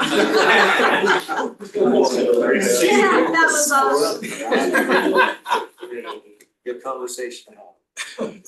Hey, so question for you, you go to State Street, Actually, the bridge. so help me understand this, the turning into McDonald's there, so that's gonna be 2 lanes, right? But there's a huge problem with that right lane and a decel and a lack of a decel. Tell me what your thoughts are. Are we solving that or We're leaving it as it is. are you really? Yeah, the advantage is that we won't be doing a lane drop like it exists today, so it'll carry a through lane all the way through that area. But it's something the city permitted at some point in time. And we don't have the resources. If we were to purchase that access, we'd have to purchase the Chevron and the McDonald's, we don't have the resources. So, but are you already going north? How much land are you taking north from the Very corner? little, Just so, yeah, we are Isolated. impacting, for example, here in the Chevron, and we are impacting, but we can still, the biggest impact is parking. It would need to be reconfigured. But it's not, it's not changing their access. We did look at that at length. And one of the things that we did, working with the cities, we're actually widening this access a little bit to try to help with some of that, so the cars are able to make that maneuver smoothly without having to stop it. But it is something that we looked at in depth. It's actually an item that Orem City staff raised to the project team. Cause it's problematic, I mean, like I say, that's my area and you're slamming on your brakes constantly, cause I gotta Unfortunately, get we gas don't, or yeah, need a we just don't have the resources to griddle fix in the everything, morning, right? yeah. And we're So when- really tight here, this building, we're just really. Does Chevron have any, I mean, to me, this would benefit them too, if they could put just a little mini decel. There's not enough space. We looked at that Oh, extension. there's just not Yeah, space, there- it's not yeah, we just looked about at their that property. extent. With the bike lane that we're putting in and that access point, the relationship to State Street, there just wasn't enough space to do this. We're solving one safety problem, but then creating several And others. the one that we would create would be the active transportation, which is the high vulnerable, most vulnerable road user of all. So on your public outreach, Yes. so I mean, are you liking your job? Yeah, I haven't been shot at Okay, yet. just checking. I'll tell you, during the environmental, I went and visited with 80% of the property owners in their living room. And there were multiple homes where they had lived in those homes for decades, some of them were original owners. And depending on the quality of construction, their windows determined how loud we had to speak with one another. And most of the residents that we visited, not every one of them, but most of the residents that we visited with were like, our quality of life has really dropped off. We're ready. It's time. Actually, when can you come get us? That begs to the next question. Yeah. So are you going to do like what was done on 8th North, where there's like a sound wall to the homes? We'll have to do some analysis on the sound walls, and then we have to ballot the adjacent property owners. And there has to be a certain percentage of those adjacent property owners to say, yes, they want this in sound wall. So it's really driven by the property owners. Do they have to pay for it? Why would they not want it? You never know, they might prefer the view that they have of Timpanogos rather than the sound. And my next question, security metrics issues down, go 12th west for me. I mean, that's a mess right there. Is this gonna help that? Other than we're just gonna add more lanes, provide more gaps for vehicles. But we're not looking to add raised medians or do any other type. No other way to help them out. But Put a raised median, but that would impact the other two property owners and we kind of resisted putting those raised medians unless there's a safety issue that comes up, and so far the data doesn't. I mean, so I just drove by this intersection and saw somebody pulling a trailer, they totally have to mount the sidewalk, but so there are improvements that come along with this for that intersection of 12th West. So there are overall improvements, bringing things up to at least UDOT standards, so that it operates a little bit better and accommodates vehicles. If I might, just back to your point though about my job. I've never seen a community more concerned about their neighbors. And that has really been impressive to me, that they're looking out for each other and I'll now have, this is an elderly couple or they have a daughter in a wheelchair or, it's things like that that have really impressed me and has made my job a lot easier. So kudos to the residents that are. I'll be fine, don't worry about me, what are you doing for me? That's because we're Family City USA. Yeah. There you go, that's what it is.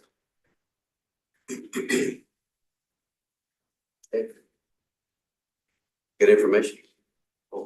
Thank you. Okay, thank If you. you have any very much. questions, please have your staff reach out to us and we'd be happy to come back whenever it meets kind of whatever you need for us. Sounds good, thank you. I've got a few business cards here. I will drop some more by John, if you wouldn't mind helping distribute those. Anybody who cares to have them, just for contact and website information. Thank you.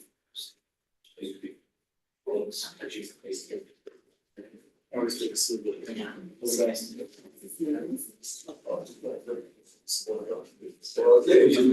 you so much. Next up, we've got item number 4. Wastewater pretreatment, local limits, code updates. You read Price. Orem. Invited you to stick around. Hey, Don, do you want to do something like this? Did such a good job of it.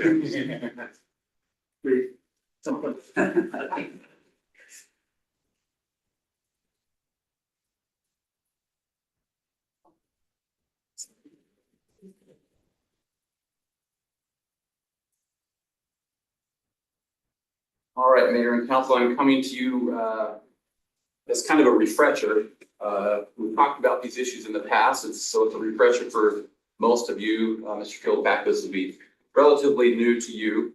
I'm not going to dive in great detail because it's fairly straightforward stuff and it's relatively already known by the rest of the council. So in previous work sessions, we presented on the pre-treatment ordinance update.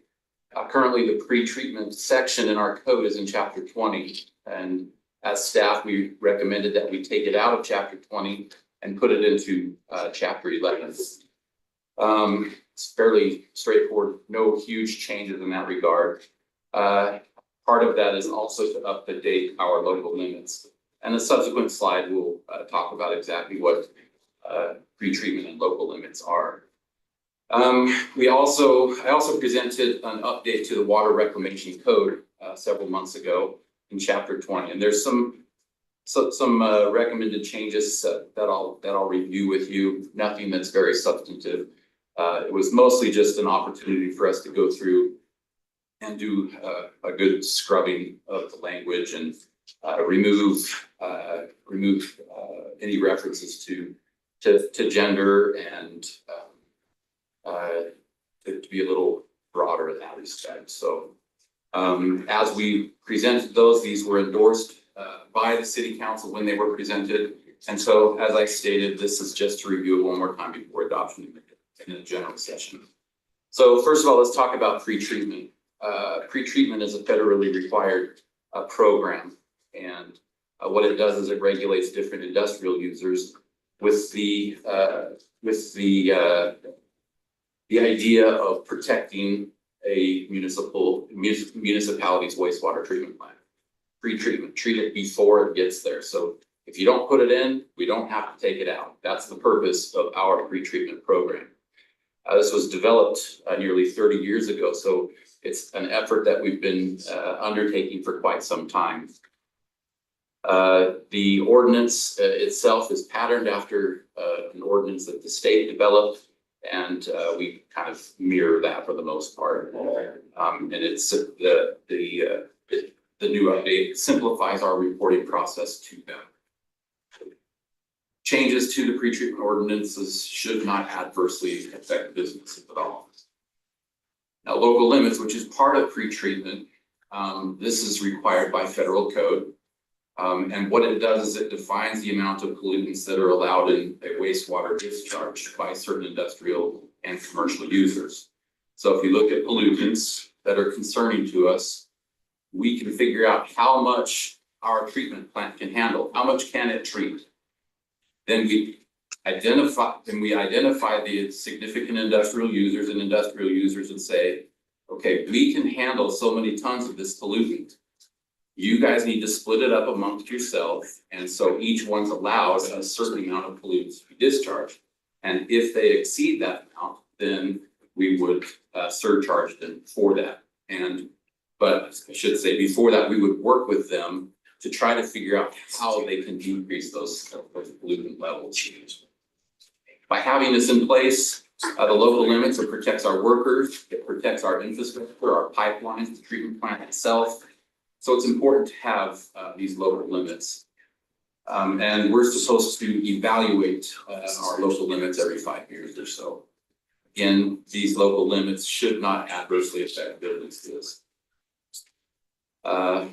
Developing the local limits is a fairly straightforward process. You identify which pollutants you need to be mindful of.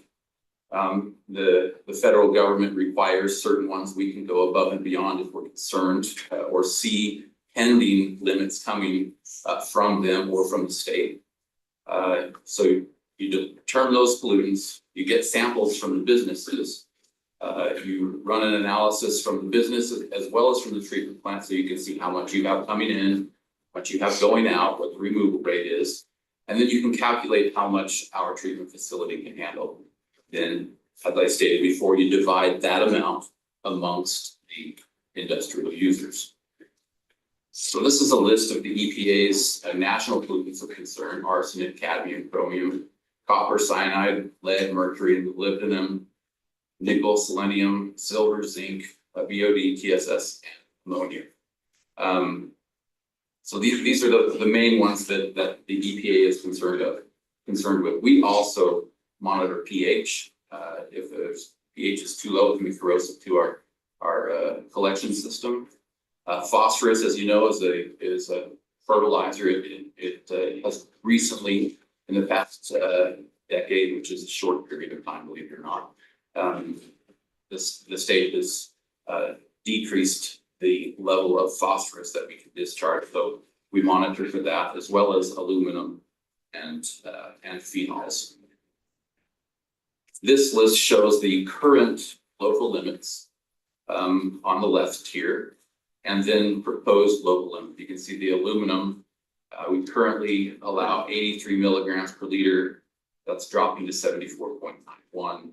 So it's a little stricter. We don't anticipate that to be a problem. The mercury level, our treatment plant can allow currently 0.00015 milligrams per liter, and it would go to 0.0023 milligrams per liter. So it allows a little more. Nickel has gone up a little bit. Silver has gone up a little bit. All of these have gone slightly up or slightly down. Nothing that's terribly concerning to us, and it shouldn't affect businesses very much. So, any questions? I think this is my last slide on pre-treatment and local limits. Good, being a great crowd. Oh no, I didn't. I guess I do. The local limits are developed for industrial users. So we have significant industrial users and plain old industrial users. We have 12. These are businesses, industry that use over 25,000 gallons a day, or when they come in for a business permit, they list the types of processes that they have, which we are able to tell, oh, they're going to have some heavy metals. So we're going to list you as a significant industrial user, and they get a little more rigorous attention. We have 6 that are zero discharge. They have chemicals that concern us, but they don't discharge to our system. Say, well, why do you monitor them? It's simply just reaching out to them and saying they have to self-certify. We are not sending our processed water to you. And then we go out twice a year to verify that the line that their process should come through is not being used. And then we have 96 industrial users, which are simple manufacturing where they don't have high flow or chemicals or other types of materials that we're concerned with. So final steps for local limits. We have reached out to all the industrial users, those that we permit, including restaurants, including auto body shops, car repair shops, let them know about this potential change. The public comment period ended near the end of April, and we did not receive any comments or concerns from any of the business that we reached out to. DEQ has also reviewed our proposed changes to both the ordinance as well as the local limits. We're just awaiting a final approval letter from the director of the Division of Water Quality. Once we get that, that gives us the green light to officially adopt this. And I'm hopeful to have that done on the next city council meeting on June 19th. So you get to hear this one more time, albeit much more abbreviated. So you can't get enough of me, I'm sure. So chapter 20, I mentioned earlier that chapter 20 is our water reclamation code. Currently, the pretreatment code is part of that. And we're taking that pretreatment portion out, putting it into chapter 11, which is health and safety, I believe.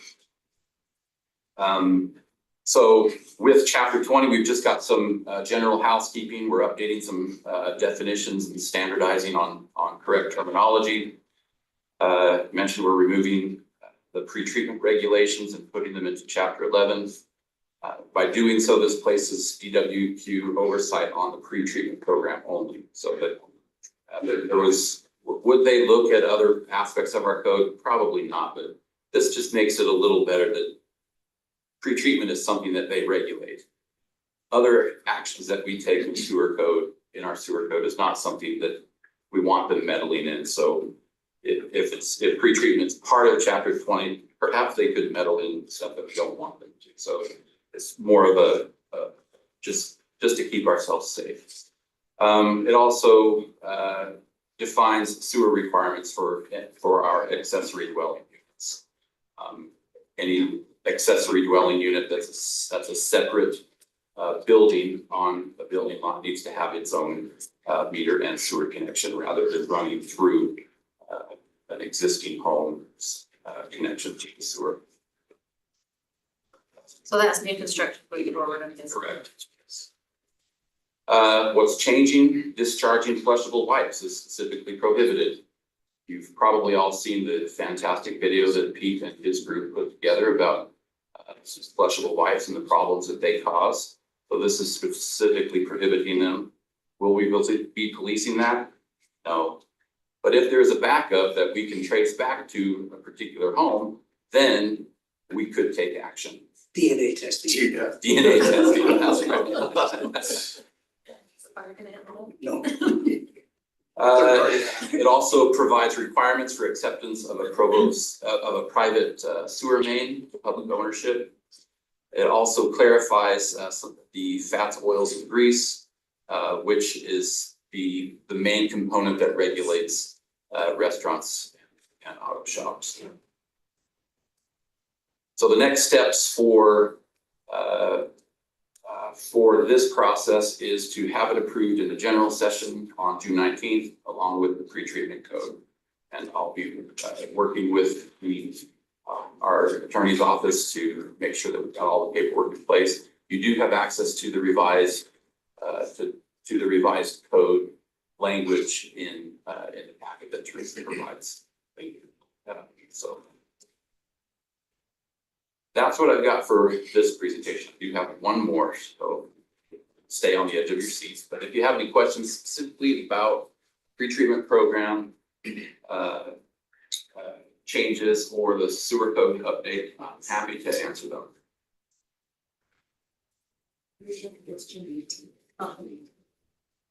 Oh, is it June 18th? I'll be there on the 18th, not the 19th. Thanks, Carrie. Okay, no questions. I'll jump over to the annual update that we're supposed to give regarding the municipal wastewater planning program. I get to come and do this every year. It doesn't change much at all. The purpose of the municipal wastewater planning program is it's basically a survey that we're asked to fill out every year. That's over 100 questions. And what it has us do as management is to evaluate and summarize the technical, operational, and financial conditions of our facilities, the collection system, as well as our treatment plant. And what it does is it helps us identify areas that we need to focus on. As you're all aware, we have a capital facilities plan, which was presented and adopted by the city council, and we're moving forward to implement that plan to make necessary improvements and upgrades to the treatment facility. This process helped us to determine that we need to do this. So what I've done in the past is just gone through some of the questions that they've asked and highlighted them. There's some of the more interesting ones. I didn't want to go through every single question. We just need to report back to the state that, yes, we presented this to our elected body. They're aware of the conditions that we have, and we brought up any issues with them, as well as our city management. So there are three areas: a financial evaluation, an evaluation of the condition of the collection system, which is the sewer lines throughout the city, and then also the treatment facility. So the financial, some of the financial questions: sewer revenues maintained in a dedicated purpose or enterprise account. Yes, we have Fund 52, which is the fund that receives all of the charges for sewer throughout the city. Are you collecting 95% or more of your anticipated sewer revenue? Yes, people are paying their bills. Our debt service fund requirements being met. Yes, Brandon makes sure that we pay our debt service first. We budget for that every year. Our property taxes or other assessments applied to the sewer system? No, property taxes are not used for the sewer system. It is acting as its own business. We charge for the services that we provide, and we're not in it to make money. We're in it to make sure that we can continue to provide this essential service. Are sewer revenues sufficient to cover operations, maintenance costs, and repair and replacement costs at this time? Answer is yes. We have money budgeted so that we can repair things as they break down at the treatment plant. Are projected sewer revenues sufficient to cover OM&R costs for the next 5 years? Answer to that is yes. Now, this is one that we had to answer no on. Capital improvement revenue and reserves. Are sewer revenues sufficient to cover all costs of current capital improvement projects? Well, with our capital facilities plan, that thing's expensive. So we have presented plans to you showing that we need to increase our sewer rates to be able to pay for the bonds that we will be taking out over the next 20 years to pay for this $160 million present day value projects. And we're working with Lewis Roberts and Birmingham to come up with to strategize how best to fund these projects with by bonding, but then how to collect fees. In fact, Louis was about to walk in. And so we're working with Fred Philpott in order to have a good plan moving forward. Have you completed a rate study within the last 5 years? Yes, we did one 5 years ago, but we're working with Lewis Roberts in Birmingham to create a new one, an updated one, which will be presented to you. You charge impact fees, yes, and in fact, impact fees are being updated as well. Have you have you completed an impact fee study in accordance with that within the last 5 years? We haven't done it. It's been just over 5 years that we did it. That's why we're updating it right now. So switching to the collection system, what's the total length of sewer pipe? 310 miles sewer pipe. How many lift or pump stations do we have? We have 8.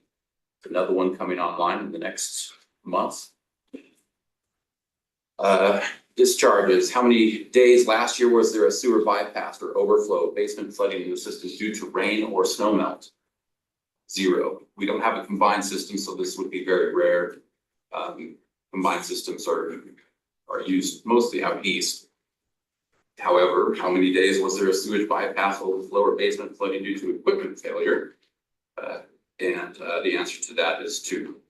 Okay, I can't remember what the equipment failure was, but we got on it quickly and got it remedied and reported it to the state. Moving to the treatment plant, what is our average daily, what is the average influent rate and average influent BOD and TSS? Those are some of the chemical composition of the sewer flow. Our average daily flow is 13.5. The design, that means we can take up to 13.5 million gallons per day. In 2022, or 2023, our average was 8.05. Change there. So we have room to grow. We don't need a massive expansion because of growth. Our BOD, 39,407 pounds per day is the design, or less than half of that. Same with TSS. So again, those are numbers that help us as management say, oh, we're kind of creeping up to close to what we've designed for. We need to start taking action.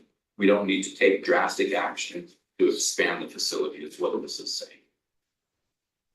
Effluent information. How many notice of violations did you receive? Meaning, did we violate our permit? We had none last year. And how many days in the past year was there a bypass or overflow of wastewater due to high flows? 0. Facility maintenance, have you implemented a written preventative maintenance program for your treatment system? The answer is yes. Have you updated the treatment system operations and maintenance manual within the past 5 years? The answer to that is yes. So those are the basic question, the most interesting questions in the survey that I thought you would be interested in. The main purpose is to present this to you so we can tell the state, and also to give you confidence that we are making plans to ensure that our facilities, the collection system, as well as the treatment plant, are being maintained and should last us well into the future, particularly with the upcoming improvements that have been recommended and adopted by the council at the treatment facility. The end. Okay. Thank you. And then you're up next. No, I did both of them already. That's both. Yeah. Very good.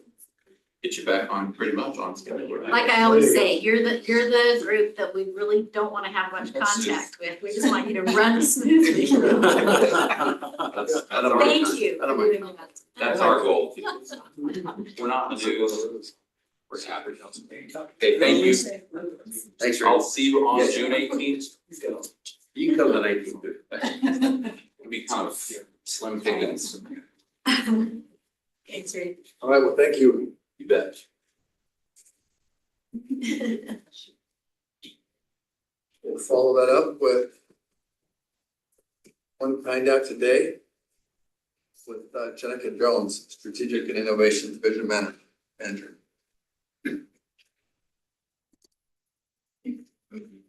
Thank you, Mayor and Council. So I'm excited to introduce Attorney Bennett. He's the Executive Director of One Kind Act Today. I know some of you are familiar with One Kind Act Today and its organization and its initiatives, but we wanted to give them a chance to kind of explain more about what they offer and what they can do and their partnership. So with that, I'll turn the time over to you. Thank you very much. It's a privilege to be here and I appreciate the opportunity. Thank you very much for helping make this possible.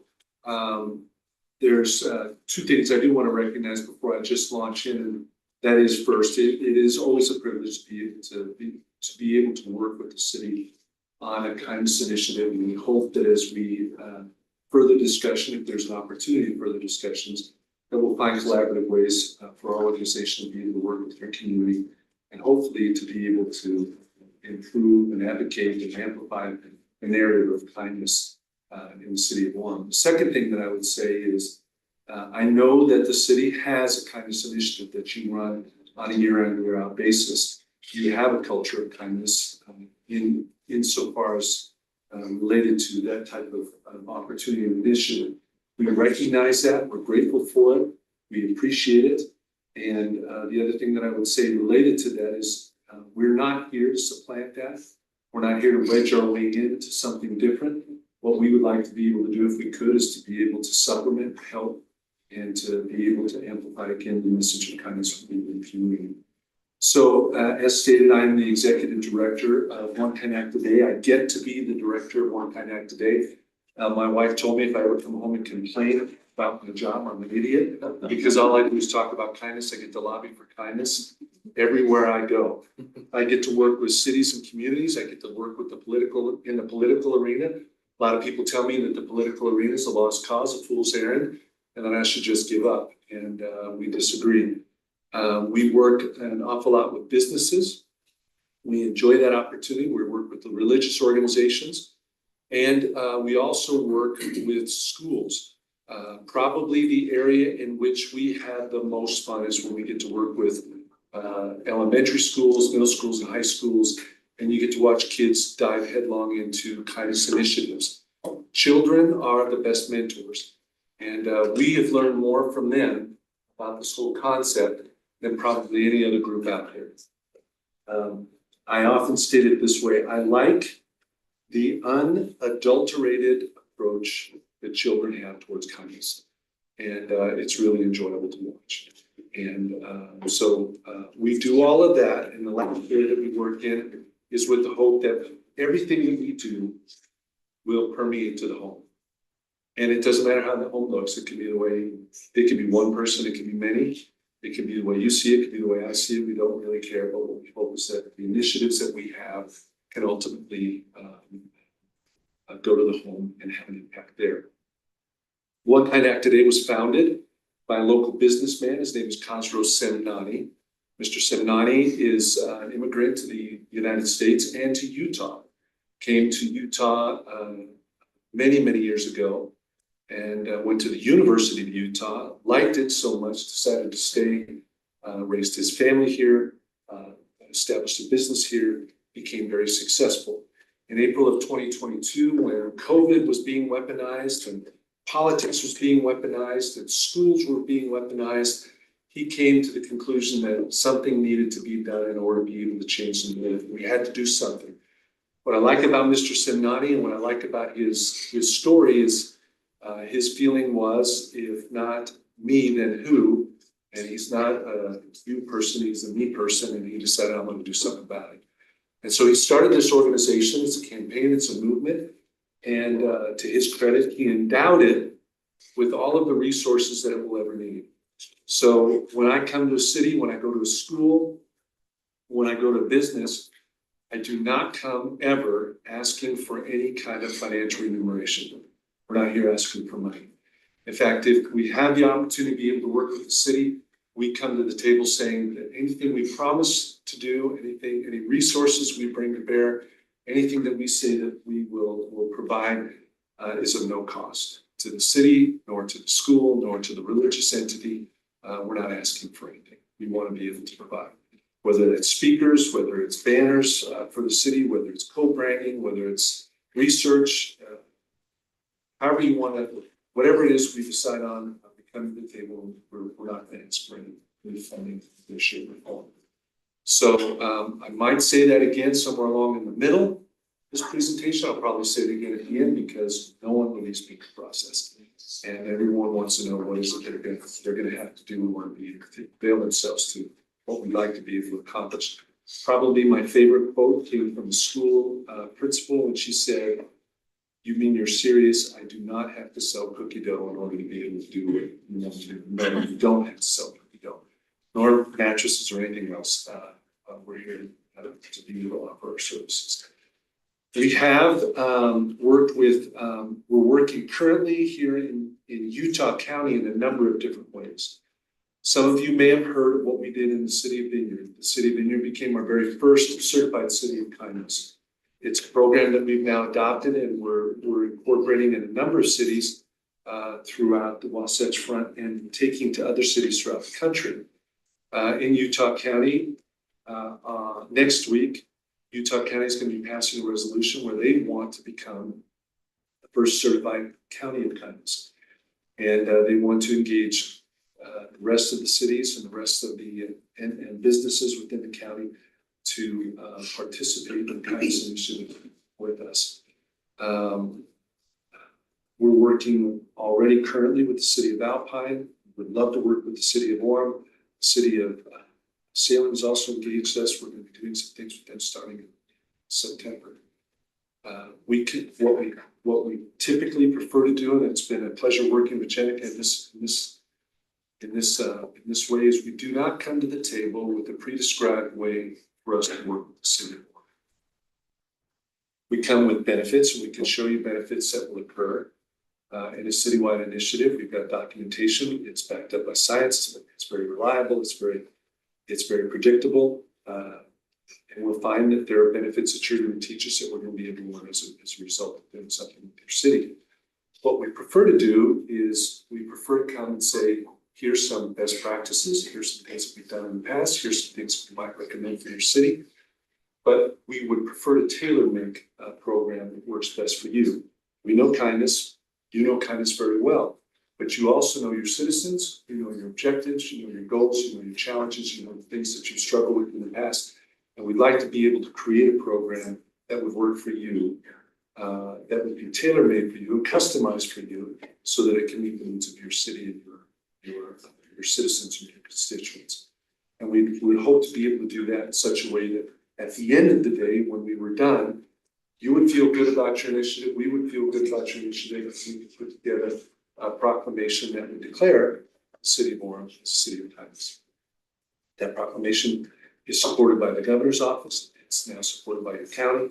It will be supported by your county. It's supported by your Chamber of Commerce. It's supported by the Southern Chamber of Commerce. We would hope it be supported by the City Council.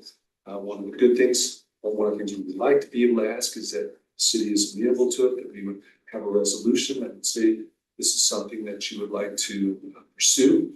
We'd like to be able to talk to your schools at that point in time and be able to engage your schools. We'd like to be able to talk to your businesses. We would provide the resources with the resolution to be able to go talk to your businesses. We would provide window clings for the businesses, counter cards for the businesses if they support One Kind Act today, banners if they want them in their place of business. We have to provide all of those things, but we have the resources to help make that happen. If the city is amenable to it as well, we'd be happy to send volunteers out into your community and provide yard signs for citizens who want to put yard signs up in their yards.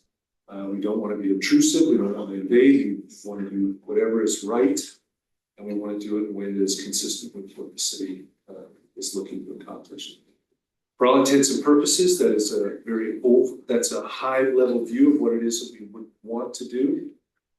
Our recommendation would be is if we could work with your staff and if we could work with liaisons with the city, if we could have somebody on the city council who might be willing to work with us, and we could come together and figure out what would be the right initiative.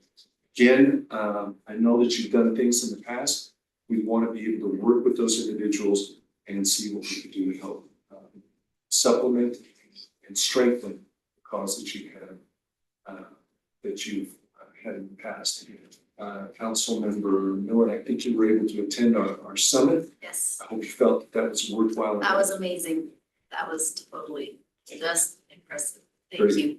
No, good, and that's something that we hope to be able to do again next year. One of the things we're proposing for Utah County is to do after the summit was over, the religious leaders and the educational leaders came to us and said they would like to see something of a similar nature for high school age students and college age students, and we're already starting to talk about doing something of that nature in November, wherein we would invite students from the high school arena and colleges throughout the state, throughout the nation, and we want to do something. Is the whole thing. Great. Yeah. So with that, I'd ask if there are any questions or any thoughts for me. Did I hear you say that there would be find way that we could become a certified kind city before Provo? Is that?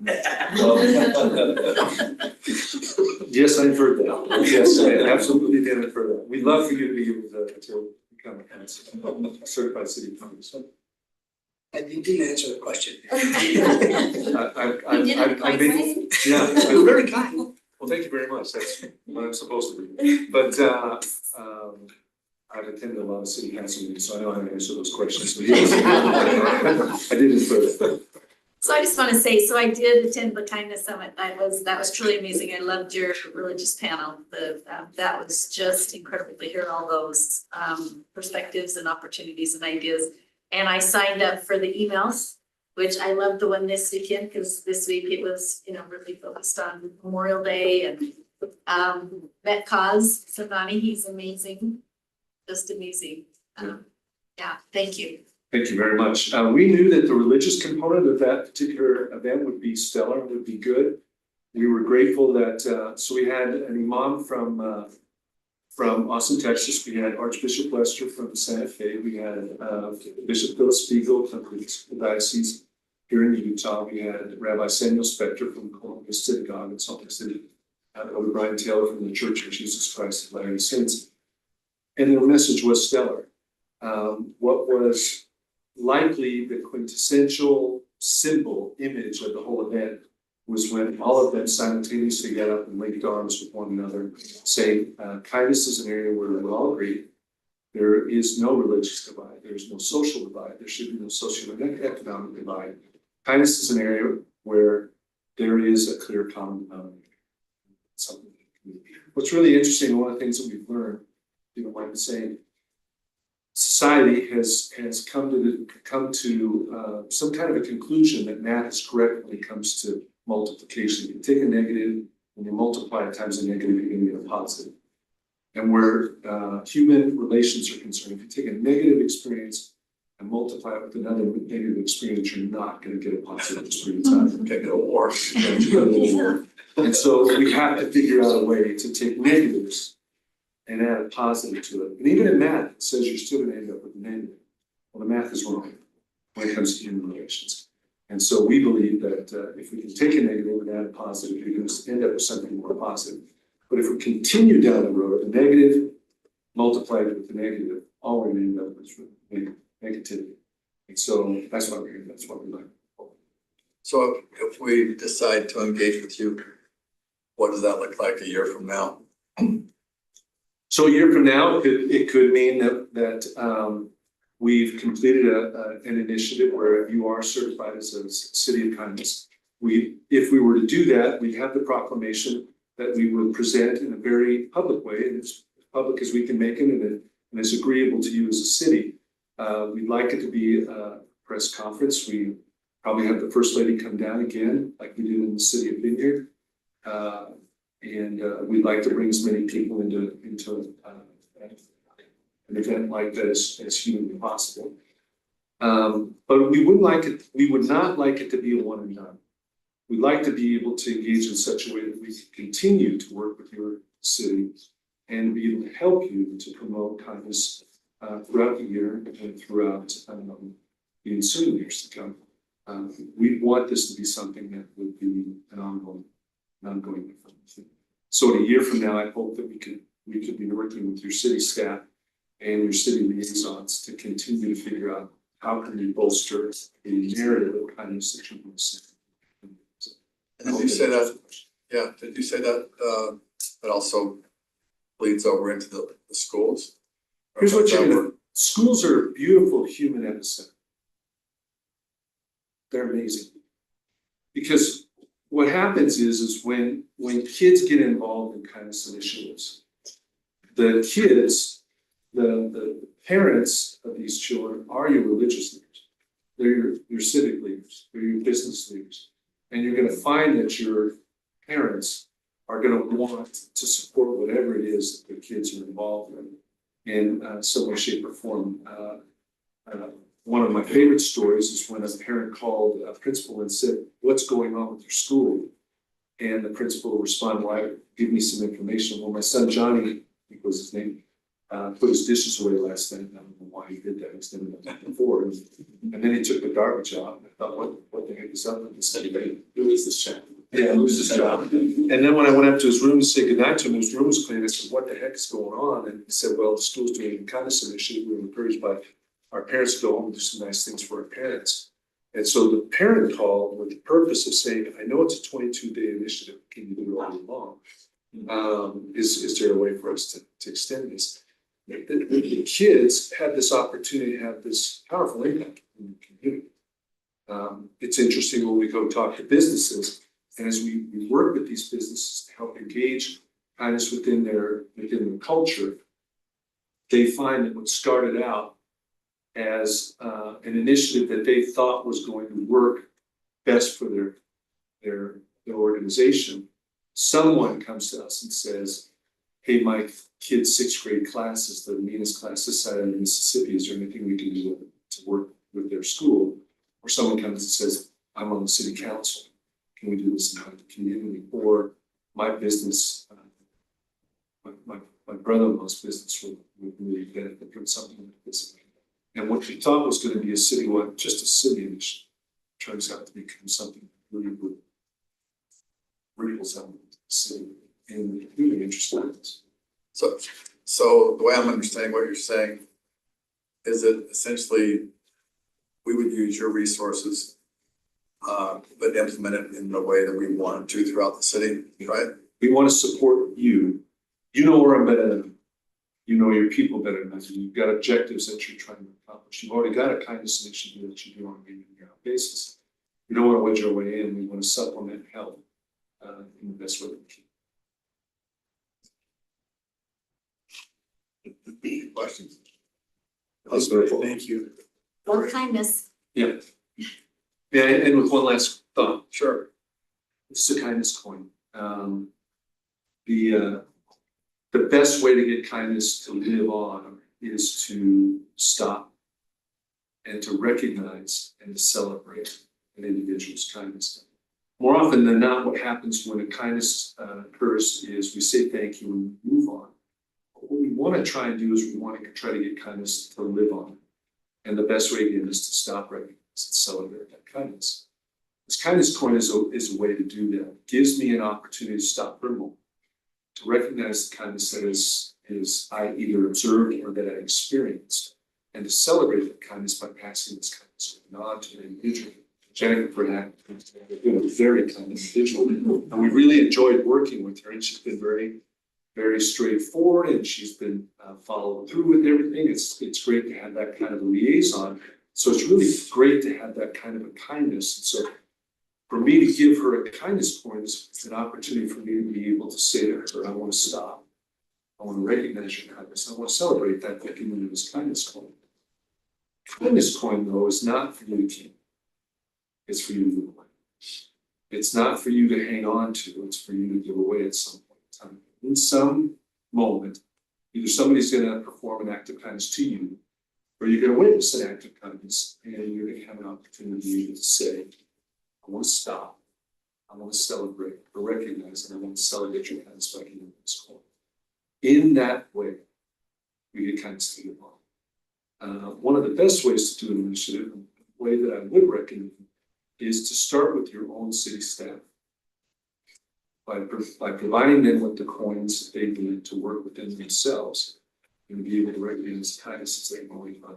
within the organization, within the city itself. And then let them be able to communicate that outside. That might be a good way to think. So I'm gonna give you two of these, but not for you to keep, but for you to work. Very good. Wonderful. We appreciate you coming, and my guess is you'll be hearing more from us, because Orem is one of the kindest cities around, so We want you to, we're happy to help in any way we can. we appreciate it. Thank you very much.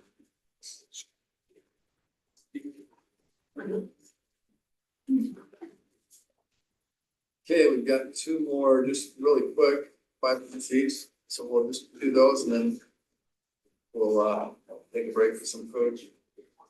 Next up, we've got an appointment of Karalee Johnson to the NUVAS board. And that's Josh. Yep. So in the spirit of kindness, one of the kindest people I know. Oh, give him a coin. I'm just fishing for a coin here. Josh, you first one.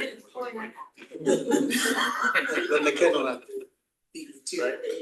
So, Steve Orem is part of a special services district for the North Utah Valley Animal Shelter. And we have a seat on that board, that's managed through the police department specifically. And within Lieutenant Johnson's jurisdiction stewardship is our animal control program. So typically, traditionally, the lieutenant that's in charge of that section of our services has assumed the role on that board.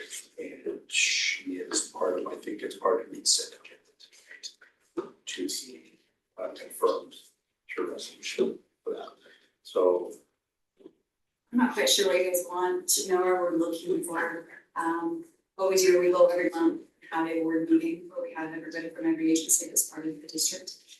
Where we look at policies, procedures moving forward, best way to do things. We also have a fiduciary account that we all look at and balance everything and we go there. So how does Orem fit into this organization? That you're on this board, you're being appointed on the board, how does Orem fit into that? So we are one vote within that special service district on the board. And who else is in that? Every other municipality. Oh, really? Yes. So it's. Yeah. So in Utah County, there's basically two animal shelters. There's one down in Spanish Fork that's Southern Utah Valley Animals. I think they call it something different, but essentially in the northern one, and it's actually inland and just north of the landfill. Is where it's situated. And then Orem is also where the fiduciary for the special services district. We're assigned to be the fiduciary. We always have been since its inception. So I think it would have to be that board that would try to, that's where it's. Okay. It was in reference to that you sent us that email, right? Yes. Regarding The cats. Yes. Yes. Yeah. And the author of that big giant article is actually the director of our animal shelter. okay. So the south one is like Provo South, and north one's like Orem. Correct. Yes, we're the southern border of that special service district. We also have our animal control officers very good at working with businesses and gets a lot of like donations for food and stuff and saves quite a bit of time and money. So he's also helpful as well. So if you want to catch a cat, I have a cat living in my backyard. This is a controversial issue right now, Mayor. I don't know if you want to have to say that. They have. I've done it. We'll talk later. Yeah. I'll have my wife give you a call. Yeah. Yeah, either Brent's wife will adopt it. They should come catch it. So I also have any other questions for me? I like that report. I appreciate getting a copy of that. And Yeah, the- thank you very much. There's a lot of. I'd like to get it to an advocacy group that needs to read it. They do a great, they really do a very good job. Great. Okay, well, good, well, thank you. Okay, item 8, Lisa, you were gonna, do an update on CDBG? Yes, on our schedule. So I sent this out to the city council, I don't know, a couple of weeks ago. And then remembered that we have to update it here in the meeting as well. So the change that was made was we had two meetings scheduled in September, September 10th and September 17th. And the September 10th meeting is the one that we're canceling. So we will still meet on the September 17th. And so this will be a consent item today, as well as the appointment to the NUVAS board. But we just want to take a couple minutes so that you guys knew what that was when it came up on the consent item. And so, yeah. So September, we have what meetings? One meeting. One meeting. September 17th. Yes. Okay. And I can send out another one of these to your emails as well, and we'll change it on your calendars and all of that as soon as we have the approval that you guys are okay with canceling that one meeting. Okay, any questions? Has anyone ever voted to not cancel a meeting? They're like, no, we really want to. Hey. Thank you. Okay, I think, I'm gonna break for food, but I think we'll just run through this agenda as well. And we don't have, yeah, this should be pretty simple. Let's just run through this agenda real quick and then we'll break. Item 1, item 2. City council reports, we don't have that scheduled today. 3 is public order. 4 is revocation. Any feedback on that, reasonable work on that perspective, unless you got them. For what? For the prime pledge. Oh, yeah. That's Miss Orem. Are they not on there? Or did we change no, the names aren't on here. Oh. No, you can just give those to me. Come on. I think they're yours. All right, they are. Okay. Yeah, I get Sorry, I this. thought I printed that on there. No worries. I'll grab it. Okay, then item 6.1. We're gonna have an Oremfest preview. 6.2, we're gonna have another report, summer reading preview. 6.3, best in state. 6.4, kindness awards. 6.5, introduction to new Miss Orem royalty. 7, personal appearances. 8, consent items, your approval of meeting minutes, approval of the updated city council schedule, resolution for an appointment of Karalee Johnson to the NUVAS, and 8.4, a reapproval of 3 boundary adjustments with Provo City. And you want to just went real quick while we're doing that?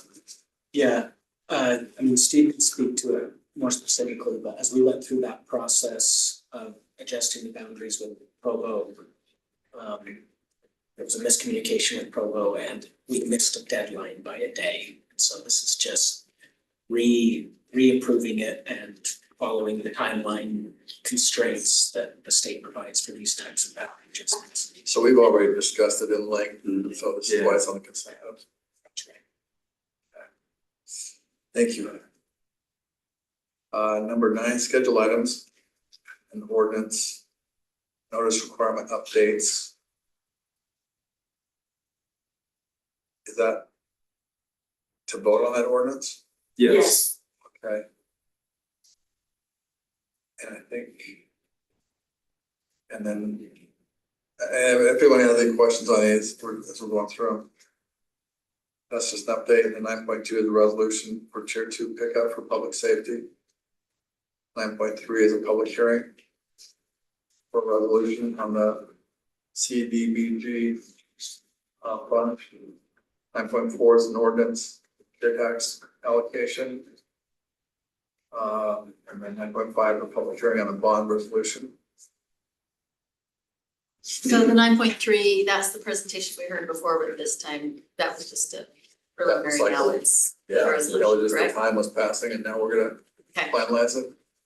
Mayor, 9.5 is non-public. 9.5 is not a public hearing. There was a miscommunication, we thought it was supposed to be one, turns out it will be at the next meeting. Okay, so It's it's, just the resolution. so is this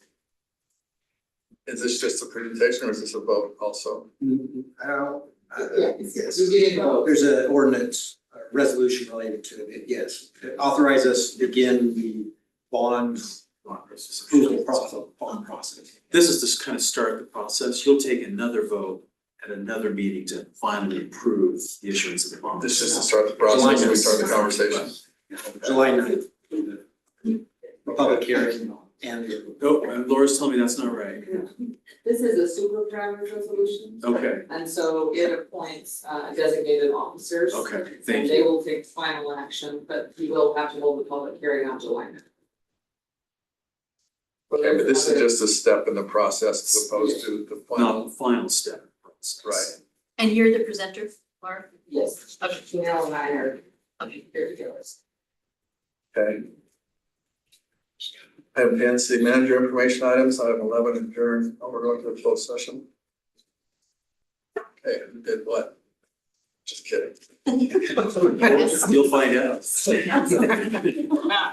Okay, just when I thought we were headed out. Okay, we're gonna join to a closed session in room 107.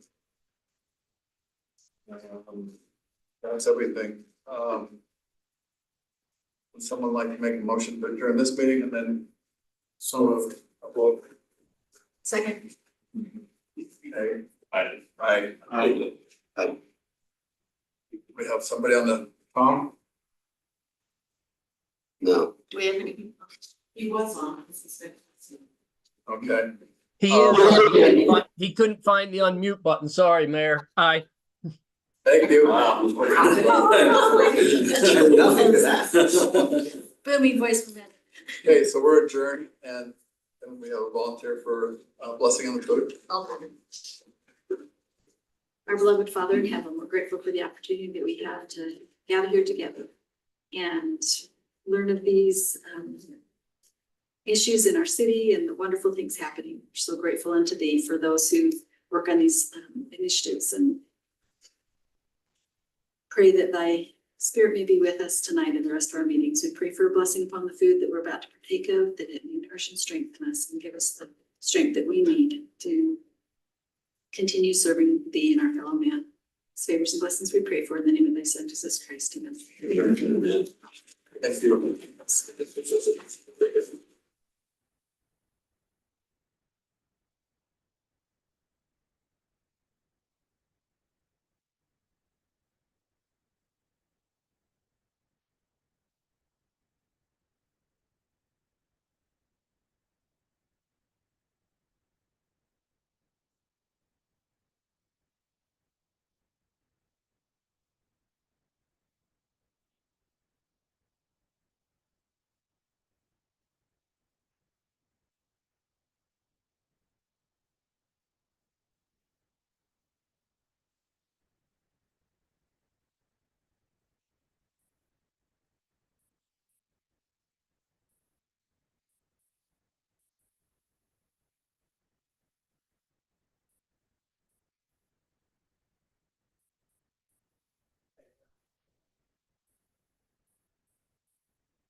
This one?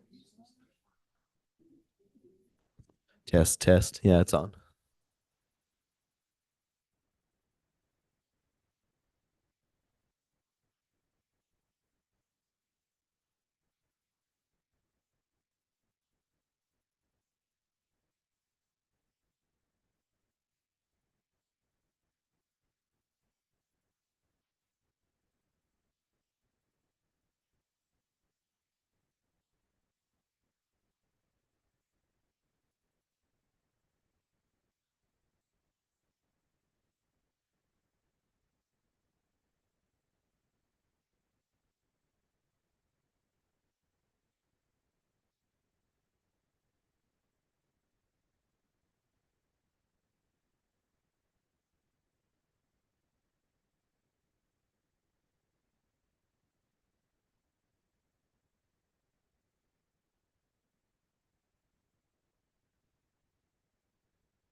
Anything else?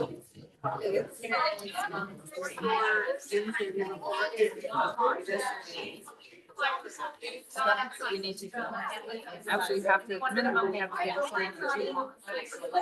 This is for the RDA. Yes. Or that Kathy's doing. Whatever we need, we can get by with. Because we really only have the CDA now that's active. Is that all right? I'll let Kathy know I gave her that feedback. Okay.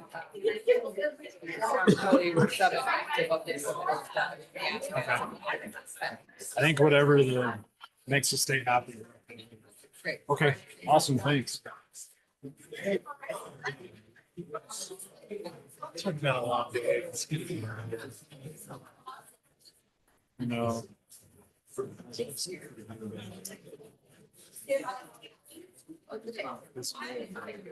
Got one.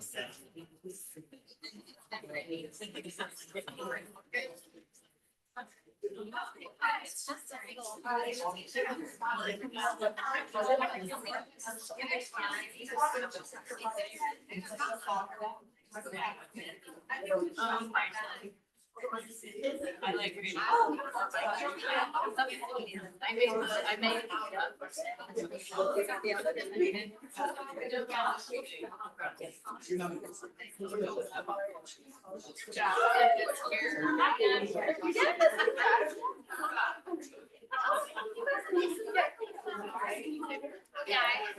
We don't have that.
Okay.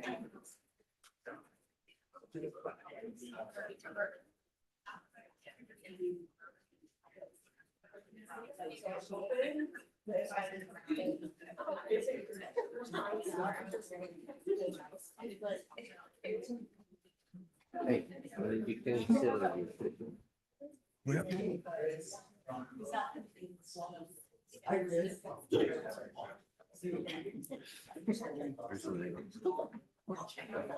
I'd like to call this meeting to order and welcome all of you tonight. Looks like we've got a good crowd. We'll start out with our invocation and our Pledge of Allegiance. And the folks that are going to be giving the prayer and the pledge are friends of ours from our neighborhood. Just great family, great kids. And we've invited them to come and do this tonight. So we'll start out with Exane Anderson. And then after that, we'll have his wife, Katie, and she'll come up with some of her kids to do the pledge.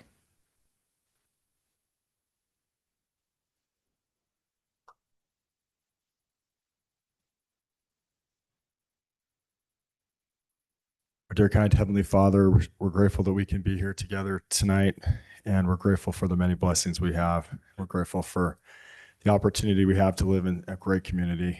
And we pray that we can have the Spirit with us tonight. And we're grateful for all those who have defended our freedom that we've celebrated this last Memorial Day yesterday. And we say this in the name of Jesus Christ. Amen.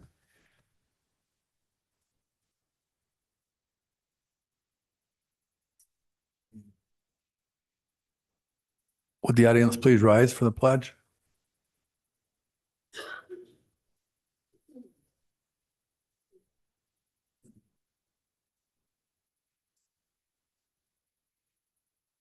Please recite and say the pledge with me. I pledge allegiance to the flag of the United States of America and to the republic for which it stands, one nation, under God, indivisible, with liberty and justice for all.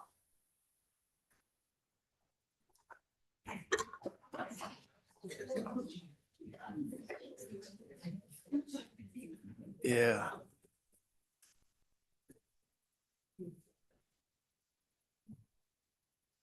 Thank you for that. We'll go into our reports. We'll start out with item 6.1, the Oremfest Preview, and we'll have Karina Eckern come up and introduce anyone else that's coming up with you.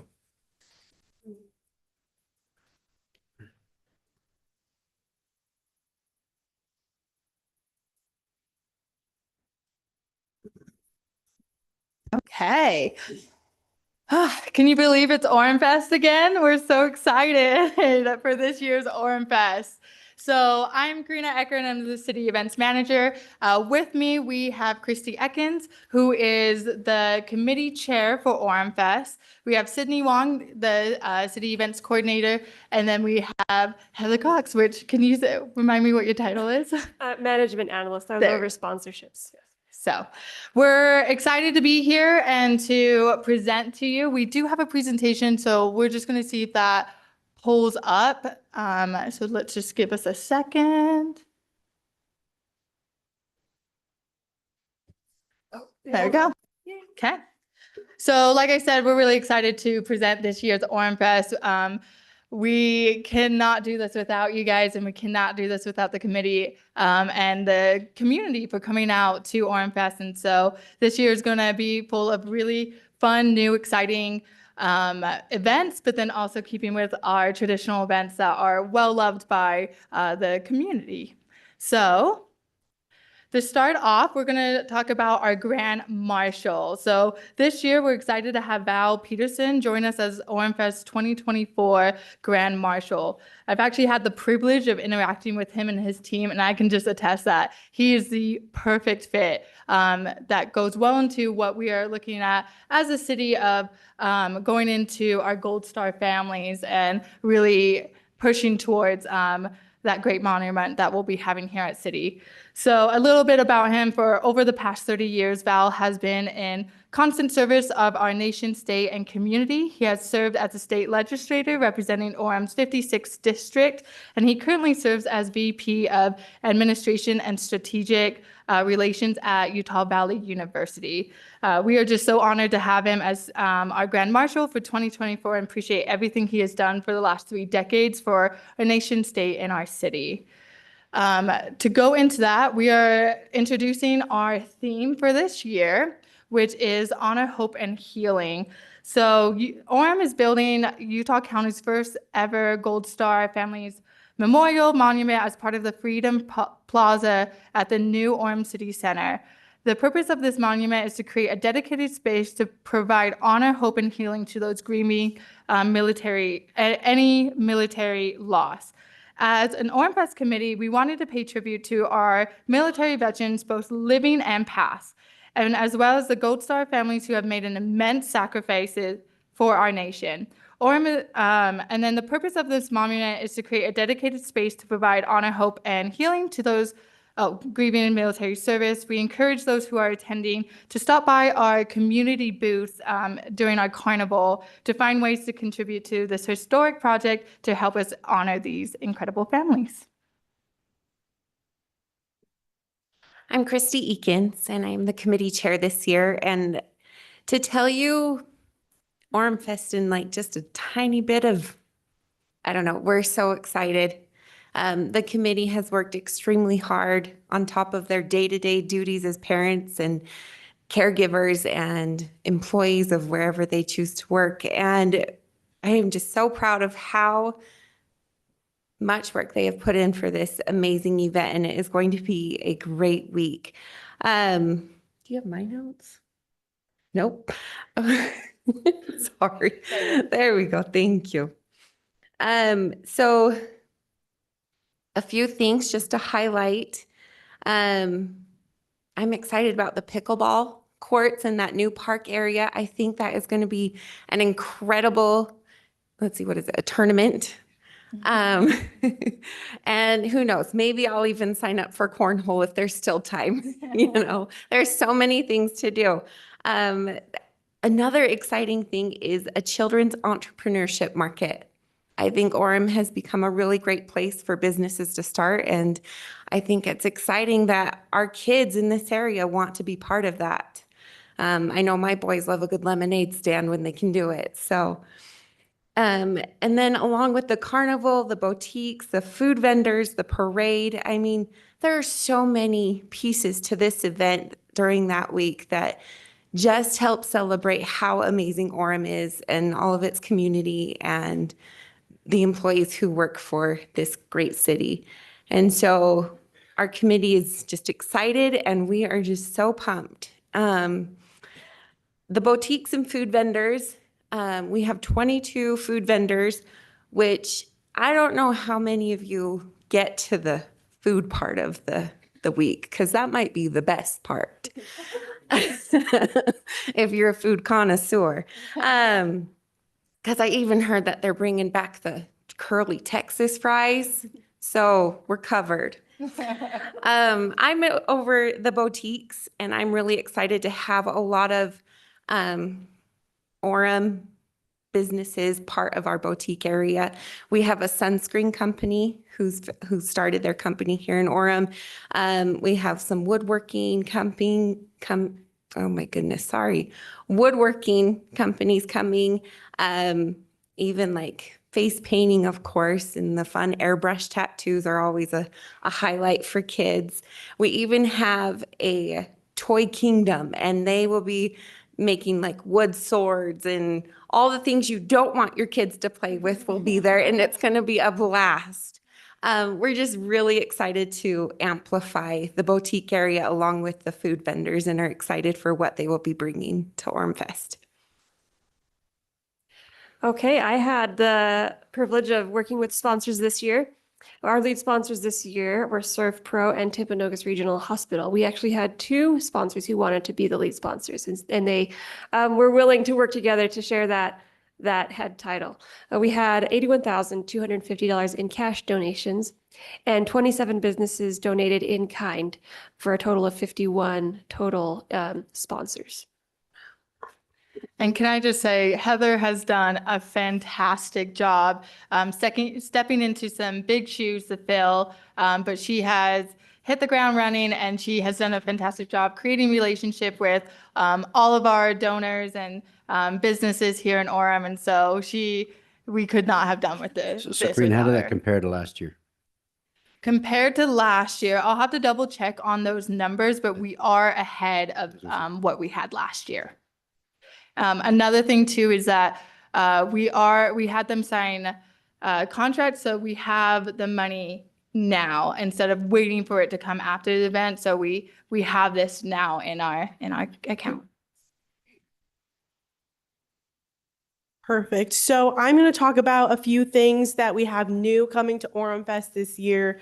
Christy mentioned a couple of them, but we're really excited to bring some new things to the table and just really have everybody involved in Oremfest. That's something that we really wanted to push this year, is to hit different like groups and different interests. And so these couple events is something that we've added. So the first one is the Orchards Jam. That is on the Wednesday. And like Christy mentioned, there's the Children's Entrepreneur Market. And that is entrepreneurs ages 5 to 17. just like themselves and them selling their products. They're like food. It's a really awesome opportunity again to have the kids involved. And we're really excited to pair that with the Jersey Streets concert. We're bringing them back. And so we're excited for people to have snacks and gifts and then to enjoy the concert with their families. We also are doing the sports tournament. It is a 3-day tournament, and the sports team at Recreation has worked really hard to put together a pickleball, cornhole, and a kickball tournament. We really wanted to utilize some of these new parks, so a lot of it will be happening at the brand new Hillcrest Center and Park, as well as at Lakeside. And so we have a lot of different divisions. We have the family-friendly divisions, parent and child divisions. We'll have the Orem Express there, of course. And then again, we also have sponsorship with Krispy Kreme to do like a family fun activity just to get that more families involved. And then you have a kickball tournament towards families. So we're really gearing it towards, of course, families. We'll have kids involved, teenagers. And so we're really excited to bring that together to support Orem and Family City. And then the last one that we're adding on Thursday evening is Oremfest Fit. So this will be at the rec center, and we'll be having a beat bus. We have the high fit, surge fit, and cardio fuse instructors joining together to do a high fitness event in the parking lot. So again, this is a brand new demographic of people. We're really excited. The instructors are excited. They'll have like light up toys and a lot of fun music. And so we're really excited to have them be a part of Oremfest. Okay, and then we have the grand parade, our grand finale. So we've done a lot to add in some new entertainment to make it a little bit more music and a lot more entertainment throughout the parade. And here are just some examples. So we have a motorcycle club that is going to be bringing 50 different motorcycles that will be in the parade. We have Colación Argentina de Utah, which is a new Argentine group, and they are a folklore group bringing children, family, and just representing their culture. We have a new business, which was formerly known as Fantastic Sam's, which is Roots Hair Salon. So they're going to be doing music and fun hairdos and crazy hairdos. And then we are also going to be having the beat bus come into the parade, and we'll have our recreation fitness instructors who will be doing Zumba with the bus and just really interacting with the parade. And then as always, we want to make it the best parade, but we also want to make it the most safe. And so we held a meeting where all participants had to come on the 21st and talked about safety procedures, reinforcing the fog line, and then having some traffic cones along Center Street to help keep the crowd behind the fog line and again, just make it as safe as possible. So that is Oremfest. We are really excited. We want all of you guys to come. We want the whole shebang. We're just excited, and we think it's going to be a wonderful week with great weather. So, do you guys have any questions? Okay. Thank you. No, we're just very excited to make this happen. So thanks for all your service, you guys. Okay, Months and months of work. Thank you all and your committee.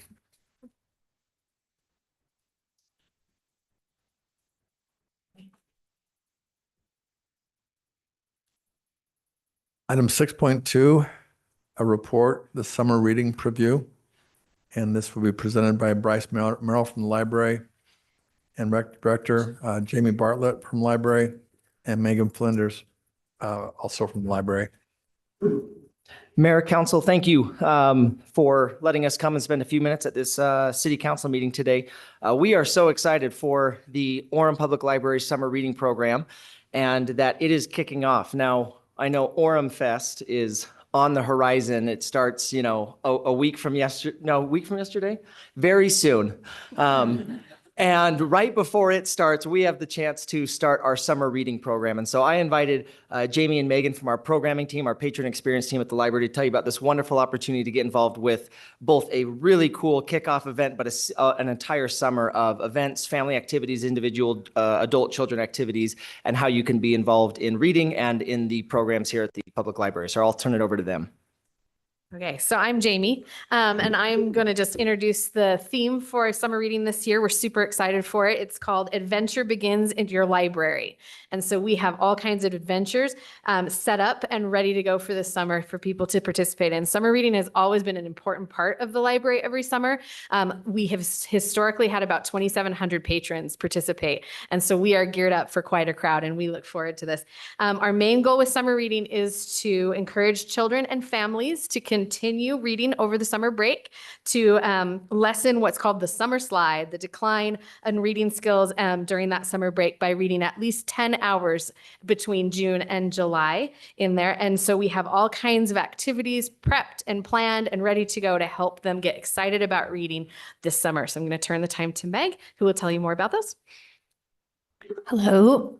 Hello, I'm Meg, and I have the privilege of heading the summer reading program at the library. I have a wonderful team of librarians that I work with to plan and prepare all of the programs that we do to encourage our Orem families to read over the summer. So for some of the events that we just wanted to share with you that we're highlighting is our kickoff, which is this Saturday. It's an after hours camp out in the library. So we're closing the library a few hours early and then opening it up so that families can come bring their sleeping bags, cuddle in a corner with their family and read together. And that'll be their kind of kickoff to learning how to use our summer reading app, which is called Beanstack, and it allows them to track their reading. And then they'll also be able to do games and activities. We have campfire songs at that program and s'mores so that they can enjoy all of that together. And then over the course of the summer, we have over 26 events at the library, including an all-ages escape room, which is backed by popular demand. This is one of our favorite programs that we do every summer. And then we're also doing a teen hike this year for our patrons who are between 12 and 18. We have book-themed activities for tweens. If you have any tweens in your life who love Percy Jackson, we have a Percy Jackson event happening. We're also doing a library trivia competition where patrons can sign up in teams to actually compete against a team of librarians and see who comes out on top. That's called Beat the Librarians. And we have many more activities going on. We also have take-home activities where patrons can come and take things home with them that they can do with their families.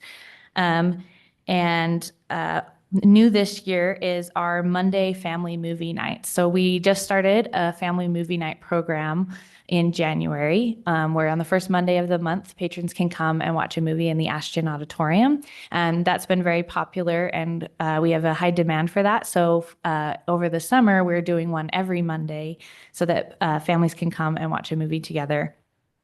And then for those who complete the 10 hours of reading that we ask them to do during summer reading, they earn entry into our finale celebration, which is a pool party at the Sierra Pool. This has been a wonderful opportunity for us to collaborate with our rec team to put this together. And that pool party is backed by popular demand as well. So we're excited that we're able to offer that to our patrons. We also have prizes for those who complete the challenge. Prizes are a big part of our summer reading program. In 2023, summer reading participants ranked prizes as the most important part of the program. No surprise there. Everybody loves prizes. So this year we've been able to get higher quality prizes thanks to the support of the City of Orem and to our amazing sponsors. All our summer reading participants will receive a goodie bag when they complete 5 hours of reading, so sort of a halfway prize.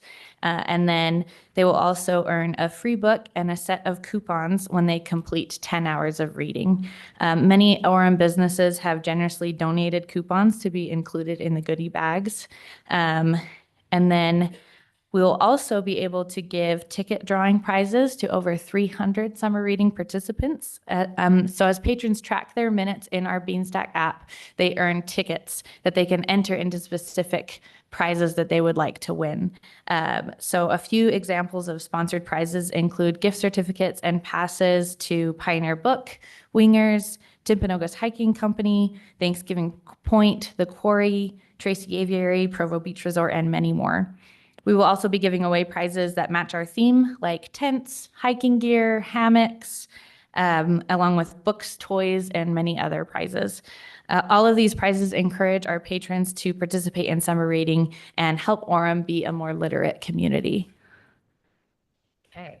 So now you know some of the details, but not all of them. So there is a flyer available at the library. You can go online. You can find out all the good things you can come and do, including what was the one I was really excited about? The dueling. I'm really hoping they'll let me use a sword on that one. It's a demonstration. So there's loads to do. It's for all ages. We invite you to come and participate with us, join in, find your summer read to take on all your trips this summer and get your hours and come to the pool party. But most importantly, first start with our summer kickoff on June 1st.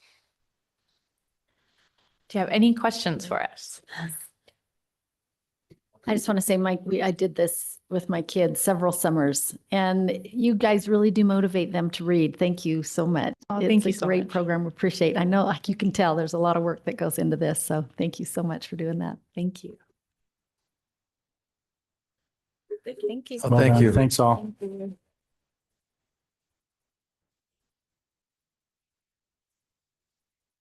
Another great program from the Orem Library. And for everyone online, this is a great place to bring your kids and your teenagers and get them involved in reading. It's awesome. Next up, we've got item 6.3, recognition, best in state. Carrie Rugg. Thank you, Mayor and Council. I'm excited to be here tonight to talk to you about the Best of State Awards. The Best of State Awards were created to recognize outstanding individuals, organizations, and businesses in Utah. By recognizing excellence in our community and sharing examples of success and triumph in so many worthy endeavors, we hope all will be inspired to reach a little higher, to try a little harder, and to work a little smarter for our dreams and goals. The criteria that the Best of State judges look at is excellence in endeavors, innovative approaches or methods, and the contribution to a better quality of life in Utah. The judging process is fair and objective. This consists of more than 100 judges reviewing the nominations. Each nomination is judged on its own merits and is not ranked against each other by the judges. The process is overseen by the independent certified public accounting firm Gilbert and Stewart PC, which collects and tabulates the scores for accuracy. I am delighted to announce that thanks to the collective effort of the mayor, council, staff, and residents, the city of Orem has been honored with 4 Best of States awards for 2024. The first Best of State award goes to Mayor David Young. Mayor Young has developed a reputation for taking Orem to the next level in all areas. He has accomplished this through optimizing services, making data-driven decisions, and accomplishing several capital projects without raising taxes. Mayor Young worked to align the city council and city management to represent Orem residents better. Mayor Young helped rebrand the city and officially adopted the Family USA slogan. This strives to provide safe, livable neighborhoods where residents can thrive. He also takes the time to listen and respond to residents. He embodies the city's mission of building a better Orem. The second award goes to Council Member Lene Millett. She was selected because of her willingness and desire to study important issues, ask tough questions, and learn from and serve her fellow citizens. Lene takes the time to understand their perspectives and ensures that their voices are heard and considered throughout the decision-making process. Oftentimes, she'll research complex issues on her own and then seek input from experts in order to make the best recommendations and decisions on behalf of Orem residents, even when it may not be the most popular. The time and effort she expends on citizen engagement and research truly sets Councilmember Millett apart as a dedicated public servant. Parks and Recreation are the Best of State recipients for 2024. The Orem Recreation Department and the Orem Public Works Department oversee the parks and sports programs and recreational complexes in the city to improve health and wellness. Hillcrest Park, that opened this month, has been a huge undertaking and features many amenities that will increase the recreational and social experiences for Orem residents. This park has a large playground, playing field, 12 pickleball courts, pavilions, a splash pad, a nature walk, and more. The Lakeside Sport Complex was completely renovated and opened in summer of 2023. This 55-acre sports complex is best in class. The Orem Family Fitness Center, which opened in March of 2021, has greatly benefited the health and well-being of Orem residents in just the first few years of operation. Finally, the city's sports program help get kids and adults active, healthy, and socializing. It improves their physical, mental health, and their quality of life. To the Parks Division and the Recreation Department, congratulations on your Best of State 2024 designation. Finally, the fourth Best of State goes to the Human Resources Division. The City of Orem HR Division is small but mighty, with only 5 staff members providing services to about 1,200 employees. This division not only provides traditional HR services such as onboarding and offboarding, benefits, compensation structure, and payroll, but is also innovative in its approach to overall employee well-being, organizational development, and employee engagement. Some key accomplishments recently are the new hybrid PTO program, a new online employee portal, creating an employee engagement survey, creating the employee Build a Better Orem store, and rebranding the Women in Leadership Scholarship to a BABO Ambassador Scholarship program. The HR division is truly the best in state. No individual department or division could be best of state without the efforts and commitment of all of us together as council, residents, and staff. Please join me in a round of applause for all the Best of State awardees for building a better Orem.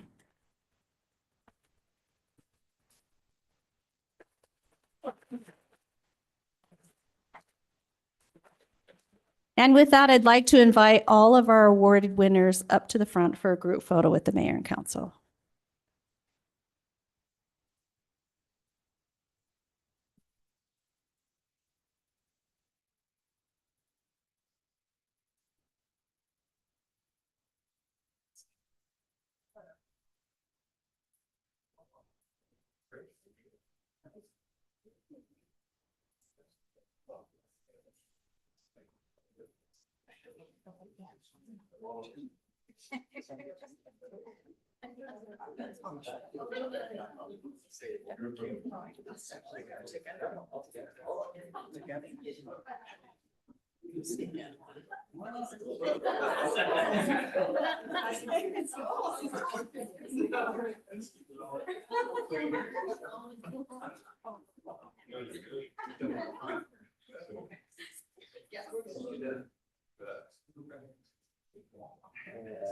That looks easy.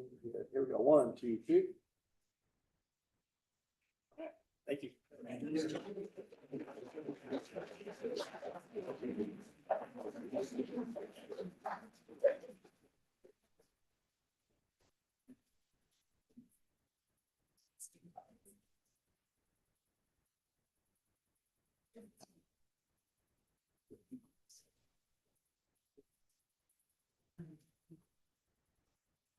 So since we just got done with Best in State, I heard from a little birdie that it might be somebody's birthday on our executive staff. So Mark Sanderson, is that your birthday today? So please stand up. Give him a round of applause. And I think we want to sing happy birthday to you. So on Lene's note, nobody wants to sing happy birthday to the chief? Chloe will do it. Okay. Chloe, start us off. Okay. Okay, here we go. Okay, ready? Happy birthday to you. Happy birthday to you. Happy birthday, dear Mom. Happy birthday to you.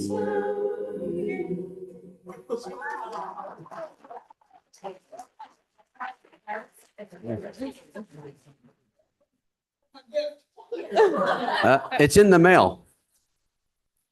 We appreciate you, Mark, and your leadership, and your team is awesome. So we appreciate you. Thank you. Thank you. And what would be better Up next are the Kindness Awards. Item 6.4. This is a presentation from our Neighborhood Advisory Commission. All right, thank you, Mayor and Council. My name is Jenica Jones. I'm the Strategy and Innovation Manager. I also get to serve as the staff with the Neighborhood Commission. And it's my pleasure to introduce this portion of the program. So as you know, we recently celebrated Kindness Week in Orem, which culminated in the fantastic birthday service event at Nielsen's Grove Park that many of you were able to come help and participate in.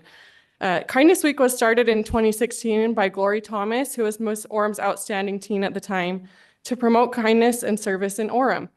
During Kindness Week, each day has a theme to encourage our residents to be kind in their families, schools, workplaces, neighborhoods, and more. And we would like to recognize and thank Glory, who is here tonight, for her efforts in launching this program in Orem and helping Orem become a kinder city each and every year. And Glory, if you'd stand.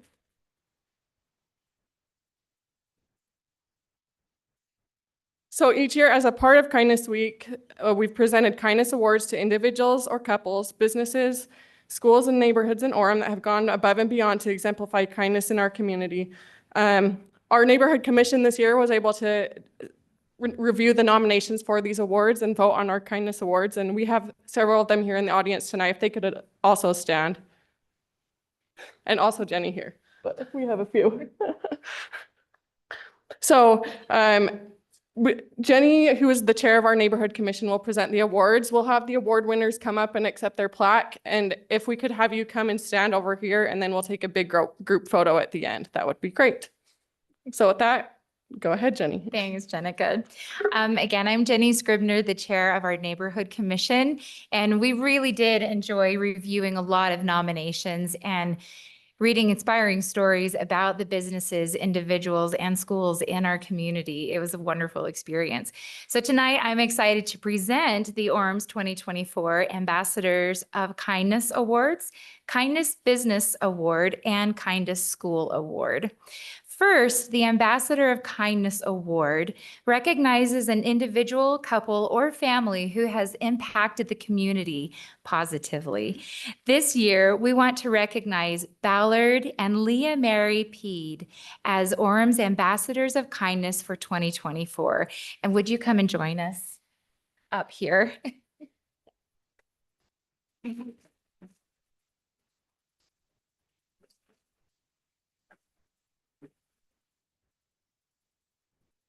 I would like to read the nomination that came in for Ballard and Leah Mary.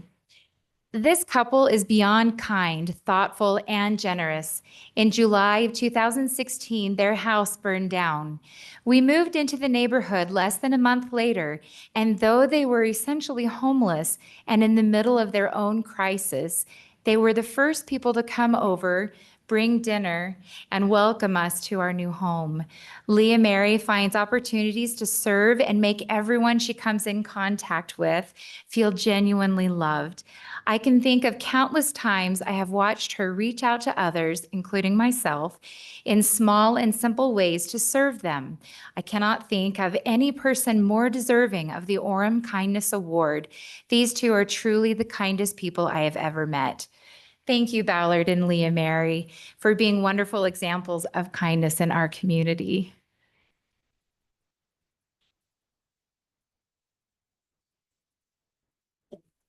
Next, the Kindest Business Award recognizes a business that has a positive impact on the community through its mission, outreach, outstanding customer and/or employee experiences, or community service. This year, we would like to recognize Cutler's as Orem's Kindest Business for 2024, and we invite Scott Cutler to come up and receive the award.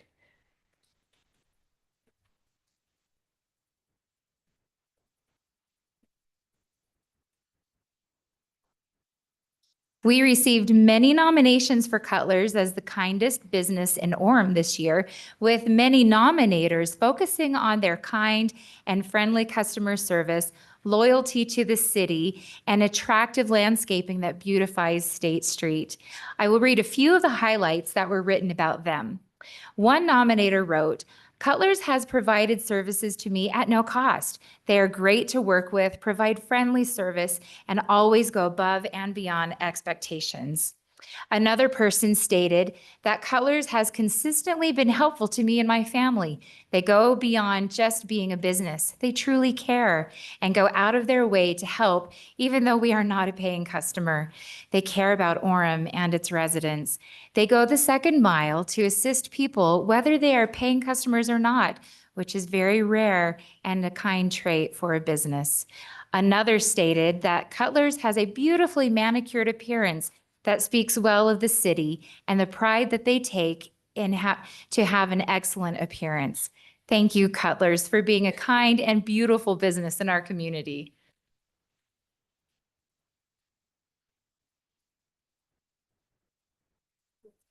And finally, the Kindest School Award recognizes a school that values and prioritizes kindness for students, teachers, and staff. This year, we would like to recognize Noah Webster Academy as Orem's Kindest School for 2024. And do we have someone representing them here tonight? Oh, please come forward. Thank you. Are you Brandy? Wonderful. We have Brandy Barnett here to accept this award.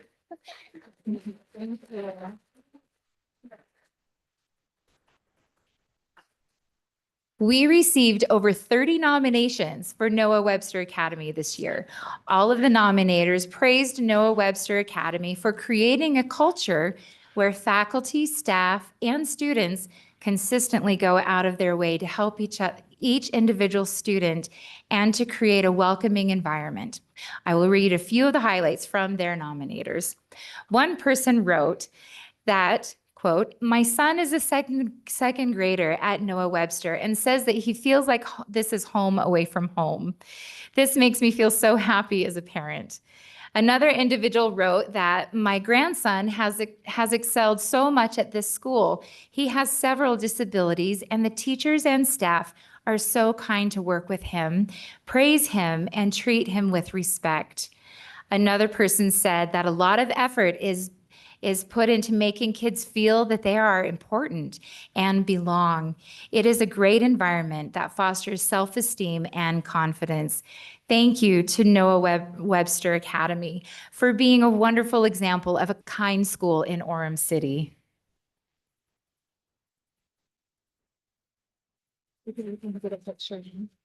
Yeah, so with that, if we could have all the winners and the council have a picture together.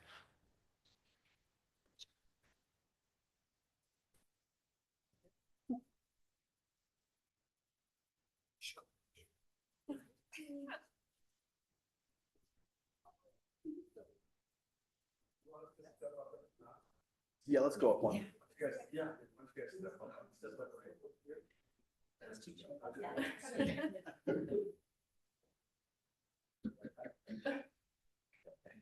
All right, here we go. 1, 2, 3. All right, perfect. Thank you.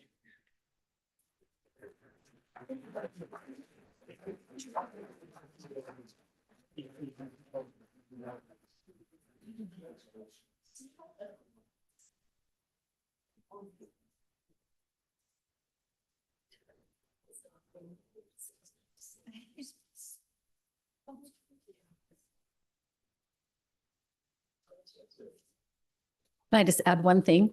Sure. So thank you, Jenny Scribner. She's the chair of our neighborhood commission and I get to be the liaison for the city council, and just a group of wonderful people who want what's best for Orem and really looking out for Orem. And wow, to hear these nominations and these wonderful awards, we're just blessed to have great people in Orem. Thank you so much.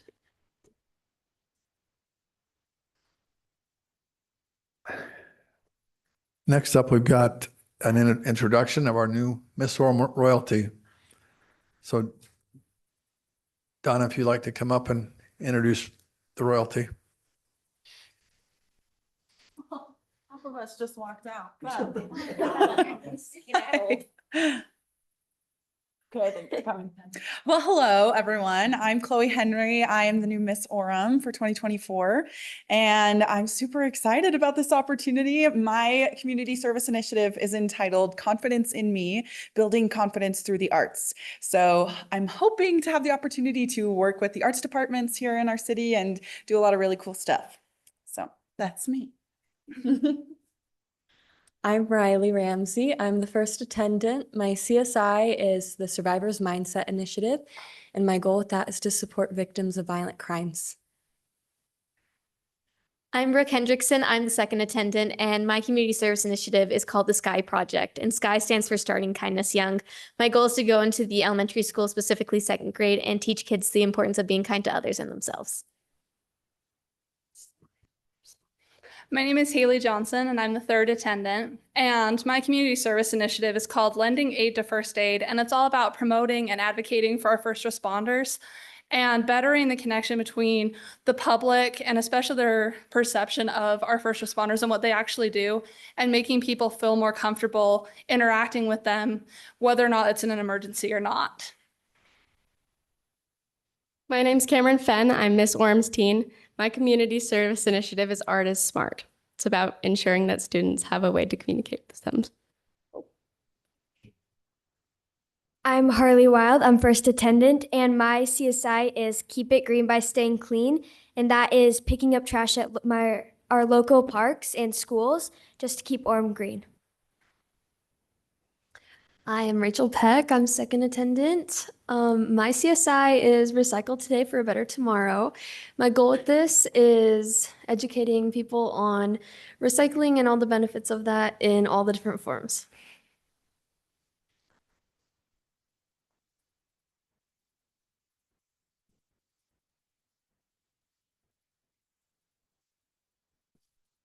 Thank you, and congratulations to all of you on winning this year.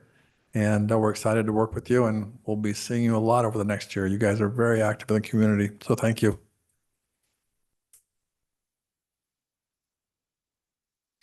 Next up on the agenda, we've got item number 7, personal appearances.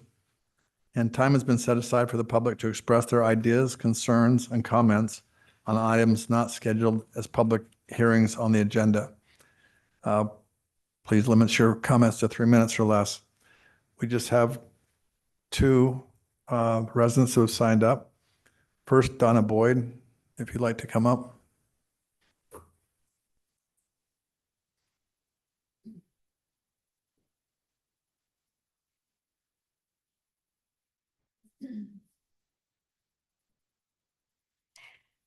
This concerns pursuant to Orem Code 11-1, nuisances specifically. 11-1-3B7, unsafe condition. 8, fire hazard. 10, noxious weeds. 16, vegetation. We, the undersigned, and there's 60 signatures here, residents of the Deerfield Park subdivision and Lake Ridge Estates condominiums hereby request that Orem City enforce this ordinance on the hillside located at 1000 West from Center Street to 100 South.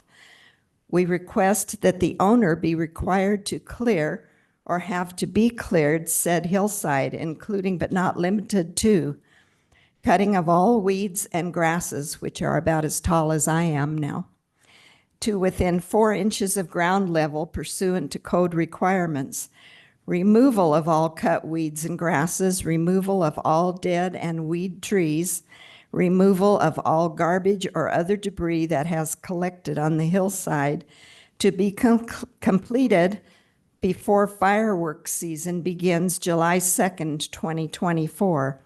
Our interest in this enforcement is to prevent any future fires which have happened in the past, which threaten the condos and homes in our neighborhood, prevent criminal activity related to illegal drug drop-offs and other illegal activity on the hillside, rid the hillside of vermin. We've had skunks, raccoons, and assorted vermin and pests that are attracted to unchecked vegetation and debris, provide greater neighborhood enjoyment from a property that is being cared for. This property has been a habitual nuisance for decades, almost 40 years, and previous requests for owner cleanup have gone unheeded. I don't know who the owner is now, but the previous owner said, I'll just pay the fine. I don't want to clean it up, but that doesn't solve our problem. If the owner is unwilling or fails to clear the property in a timely manner, we request that the measures provided for in Code 11-1-6 and 11-1-7 be implemented, resulting in the hillside being cleared. Thank you. And I'll leave this with you. Okay. Thank you, Donna, for bringing that to our attention. Bren, would you recommend where she go from here? Yeah, so we'll take that information that she's submitted and we'll work with our NIT team, but also our parks team. And then also, as you know, we have monies in existing budget and then next year's budget to improve some of that hillside and some of the open space property close to the Center Street interchange. We'll be adding in an Orem Family City USA entrance sign on that south side of Center Street. You know, in the past, we've improved the landscaping on the north side of Center Street. So we're working on it. And like this resident suggested, there's some of that property that we need to work with the property owners or business owners along there, but we'll do everything we can to keep at it and keep working on it and making it better. Thank you, Bren. That's perfect. Next up on the public comments, we've got one more individual, Karen Turner.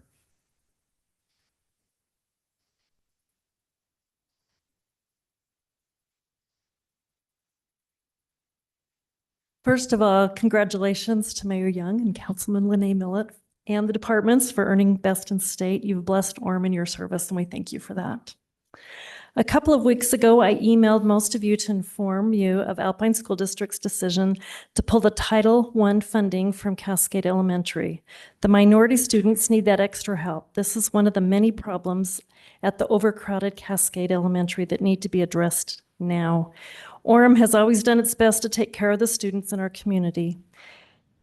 You have each been elected to represent Orem citizens to Alpine School District. That includes these Hispanic families that are suffering because of their school was closed a year ago. Did any of you ask Alpine why they would take a school that is mostly Hispanic and put them in a Chinese immersion school? That makes no sense. It definitely is not to benefit the children. This is a very insignificant problem in the overly large school district, but it is top priority to Orem. Sharon Elementary students were promised the Title I funding to help bring in the resources these kids would need. That lasted one school year. That's one more broken promise from Alpine to Orem students. Our current school board members from Orem represent Alpine to Orem instead of Orem to Alpine. I ask those of you that voted for us to stay with Alpine School District and not to have an interlocal agreement, which gives us no voice, to please go to Alpine and request for the help needed for these students that you represent. If these were your own children, you would be fighting for them. They are Orem's future. I kindly request that you start treating them like your own children and get them the help that they were promised. Thank you. Thank you.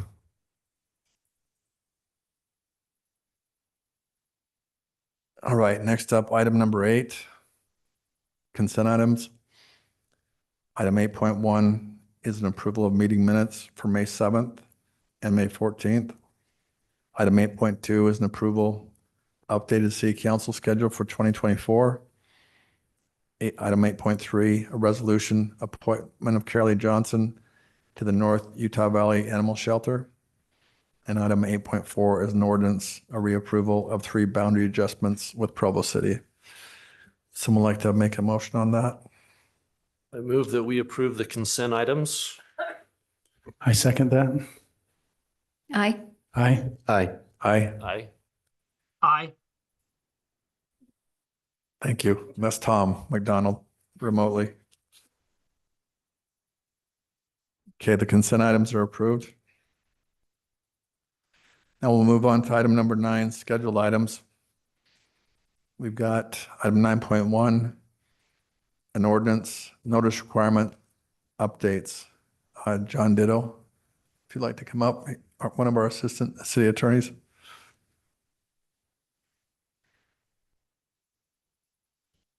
Yes, thank you, Mayor, City Council. So we've heard some exciting things tonight about Oremfest and summer reading programs and Miss Orem, but not to be left behind is the very fun and exciting code update for noticing requirements. So this is a fairly formulaic update. It is to update the City Council meetings, policies, and procedures, as well as the Orem City Code to comply with the updated noticing requirements of the Utah State Code. So where applicable, the publishing in newspapers is no longer required for noticing. And it will also help save the city money to follow the updated noticing requirements. Typically, this is going to be substituting publishing in the newspaper for publishing online on websites and state noticing websites. But the particulars have been included in your packet. So with that, I'll answer any questions you have. Do we have any questions? Seems pretty straightforward. Yep. So that's an ordinance we need to vote on? There's a ordinance as well as a resolution as well for the City Council policies and procedures update. Okay, so we don't have on our. So do you have, exactly. in your packet, do you have the ordinance there that you can, so the motion would just be to, by ordinance, amend the, hopefully the section, okay, Ryan's got it here.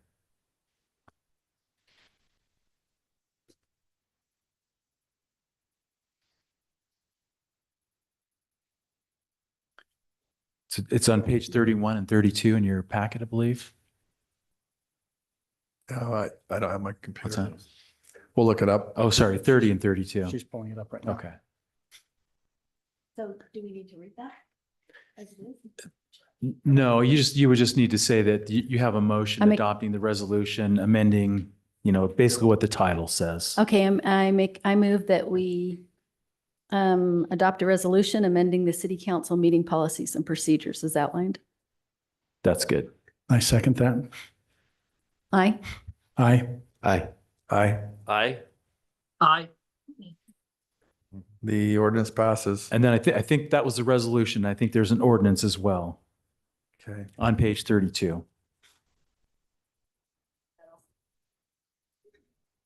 Do you want a motion for that also? So the same thing, a motion to adopt the ordinance. I make a motion that we adopt an ordinance amending noticing requirements in the Orem City Code as outlined.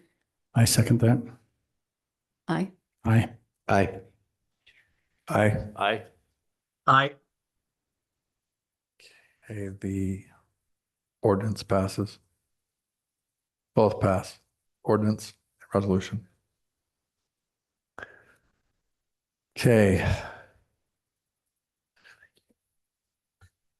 Well, thank you. Now we're moving on to item 9.2. This is a resolution on tier 2 pickup for public safety.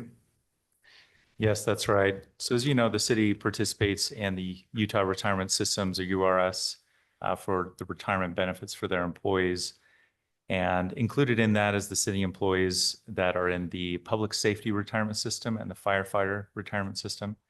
And these employees have an employee contribution rate that's equal to a certain percentage of their salary. Right now, it's 2.59%, but it will be going up to 4.73% on July 1st. But the legislature gives any entity that participates in URS, including Orem City, the option to pick up the maximum portion of the employee contribution rate. And this is something the city has always done, and we feel it's in the best interest of the city to continue to pick up this option. One, to show support for the public safety and firefighter employees, as well as to attract and maintain these employees. Most other cities have picked up this option, so this would keep Orem competitive in that field as well. Do we have any questions? No, I'll make a motion. I'll make a motion that City Council by resolution, tier 2 pickup for public safety. I second that. And it says and firefighter hybrid on the resolution. Do you need that in the motion too? Sorry, I didn't catch that, Lene. So on the resolution, it says tier 2 public safety and firefighter hybrid employees. Both of those? Yeah. And firefighter hybrid employees. Yeah. I second that again. Aye. Aye. Aye. Aye. Aye. Aye. The resolution passes. Thank you.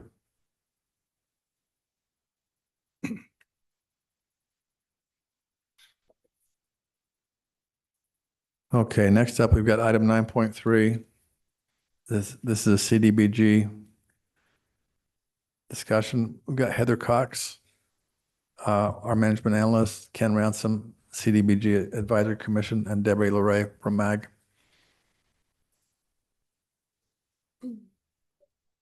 Does it feel strange to be on that side, Debbie? Yes, it's good and bad. But you're very friendly. Smiling, so that's nice. Thank you, Council, for letting us come here and give our second presentation on our CDBG funding. We went through our first presentation and then we had our 30-day public comment period. And to mine and Teresa's knowledge, we had no public comments. So now we need to move on to resolution. However, there are a few updates we need to give. So last time we presented, we did not have the official numbers from HUD for our allocation. Those numbers did come back and unfortunately they did give us $33,000 less than last year. That was hard to figure out what to do with because none of our programs really could be cut at the city level. But I want to give a huge shout out to Debbie LeRae and Jessica Delora because they were able to figure out some things on there. And make a long story short, as you can see here, the yellow highlighted area, the previous budget we had $126,377 going to the joint CDB projects. And due to some unforeseen things that happened in the regional allocation level, we were able to take that $33,000 away from our contribution on the joint level, the regional level. So none of our Orem programs specifically had to be cut. So that is the big update. Do you have any questions on that? So was that the women's shelter? Is that what was affected the most? It was the refuge. Okay. If you remember, they had an infrastructure ask and on the regional and on the city level. Yeah. And so while obviously we couldn't give them what they wanted, they were grateful for what we did give them. And I think they appreciated that. So okay. And that's not going to impact their ability to continue with what they're moving forward. Well, when we met with them, they did say that they're kind of in the fundraising, and what they may do with this money is continue to buy the land. So they're looking this as maybe an acquisition that they kind of need to secure that first. And the next year, I think they'll come back for another ask for infrastructure. So they were okay with fitting that last piece that they needed to secure the land. So it was kind of a win-win when all was said and done. Good. Good. Thank you. But the good news is that none of the people who were requested and we basically approved last time, all Right. those people were able to get their award, right? Yes. Which is great I want to news. say that was important because we really had trimmed the budget, if you remember, on critical care. And we felt with the home repair, and we really felt like more than that would be, would not be an effective program. So that's why we really looked at this capital ask and if we could trim that budget. So. And as far as the critical home repair, which had to be trimmed this year, the good news is next year our Section 108 loan will be paid off, and so we have that $100,000 a year that we can then allocate back to critical home repair and other measures. Okay, and this is just reviewing how you can see at the bottom there the refuge, their reduced allocation, but Debbie just explained that. Our total recommended allocation, instead of 660-ish thousand, we had 630,000 as a total recommended allocation. Ken, did you want to share some thoughts? I just wanted to add that since we presented this to you in April, and you have the amounts that we're recommending, so we recommend that these services, public and non-public services, be funded, and that's our recommendation to the council. So thank you. The next steps are, we have a resolution today for you to adopt if you approve. And Teresa, that's in the packet? Do you know which page? It's not. Oh, it's not in the packet. Okay. Oh, I'm so sorry. but we do have a resolution today. So do we make? Is that the resolution right there under next steps? Essentially, yes, it's the 630,000 recommended allocation. And this here is what the revised budget is what we are approving today. If you do go ahead and approve this today, we will start working on agreements, and July 1 is our day when we will start moving these forward. So we would recommend that you do approve it because we'd like to get working on all of these projects and benefiting the city as well as these nonprofits. Do we have any questions from the council?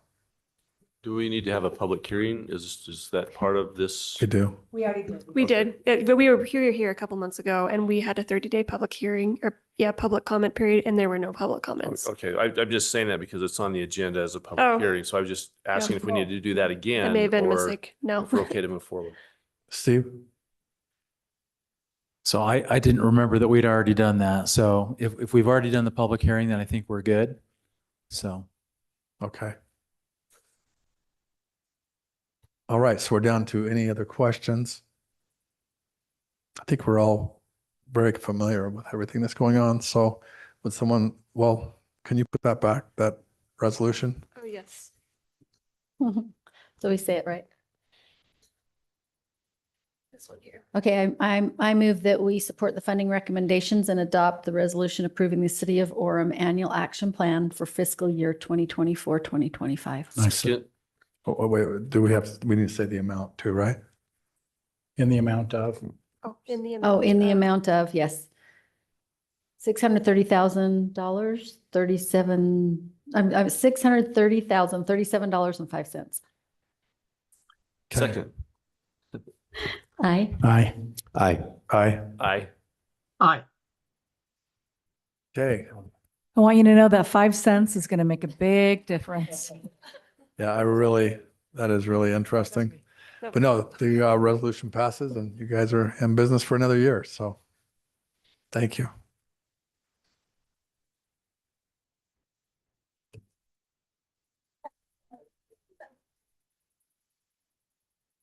And we're getting close to the end, but I do have a question for the audience.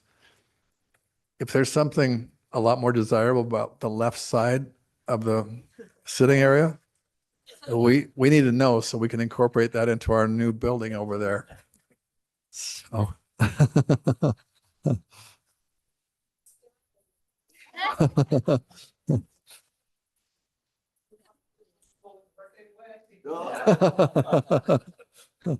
about better chairs? Yeah. New building. Okay, so we got item 9.4. Care tax allocation for fiscal year 2024, 2025. And with that, we've got Brandon Nelson.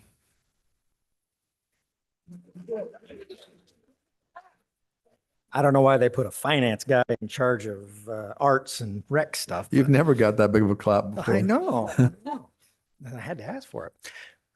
Thank you, Mayor and Council. So this is our approval meeting for the discussions we've had previously in our work session regarding the prior two meetings that we've had with the Care Tax Advisory Commission and Councilman Spencer and Councilman Lamson, who were part of that. And so we've come to you tonight with the ordinance to approve the items that were discussed in that work session. The screen you see is the proposed totals for the mini grants in the arts section. You can see the total there with our mid-major arts grants, and you can see the entities that were approved there and the total that they received or proposed to receive, and our two major grant awardees, the Sierra and Utah Metropolitan Ballet for our major arts grants total, as well as the civic-related arts grants, which are items that we as a city do that are related to the arts side of the care grant. You can see the total related there with the total for arts grants. On the Parks and Recreation side, the other half of our care tax, we have various elements within the recreation groups and parks that will be using those funds. And you can see the total for the recreation and parks grants. And hallelujah, it actually adds up to the same amount as the arts. That's always good in accounting. With the administration piece related to those and a grand total of the care tax allocation for fiscal year 24-25. Are there any questions about anything about care tax in general or any of these allocations? No one. I'm ready to make a motion if you want me to. As long as there's no questions, but we've been through this time, so I think we're just down to the vote. Mayor, if I may, the Yes. only thing I would say is grateful for the support of the citizens to support the care. I know we all say it and all think it, but I'd love to echo that before we vote on this. Thank you for everyone for supporting this. Okay, Mayor, Yes, I'll make a motion. That definitely makes the difference. Okay, I'll make a motion. Okay. That the city council by ordinance adopt the care tax allocation for fiscal year 2024 and 2025. Second? Aye. Aye. Aye. Aye. Aye. Aye. The ordinance passes.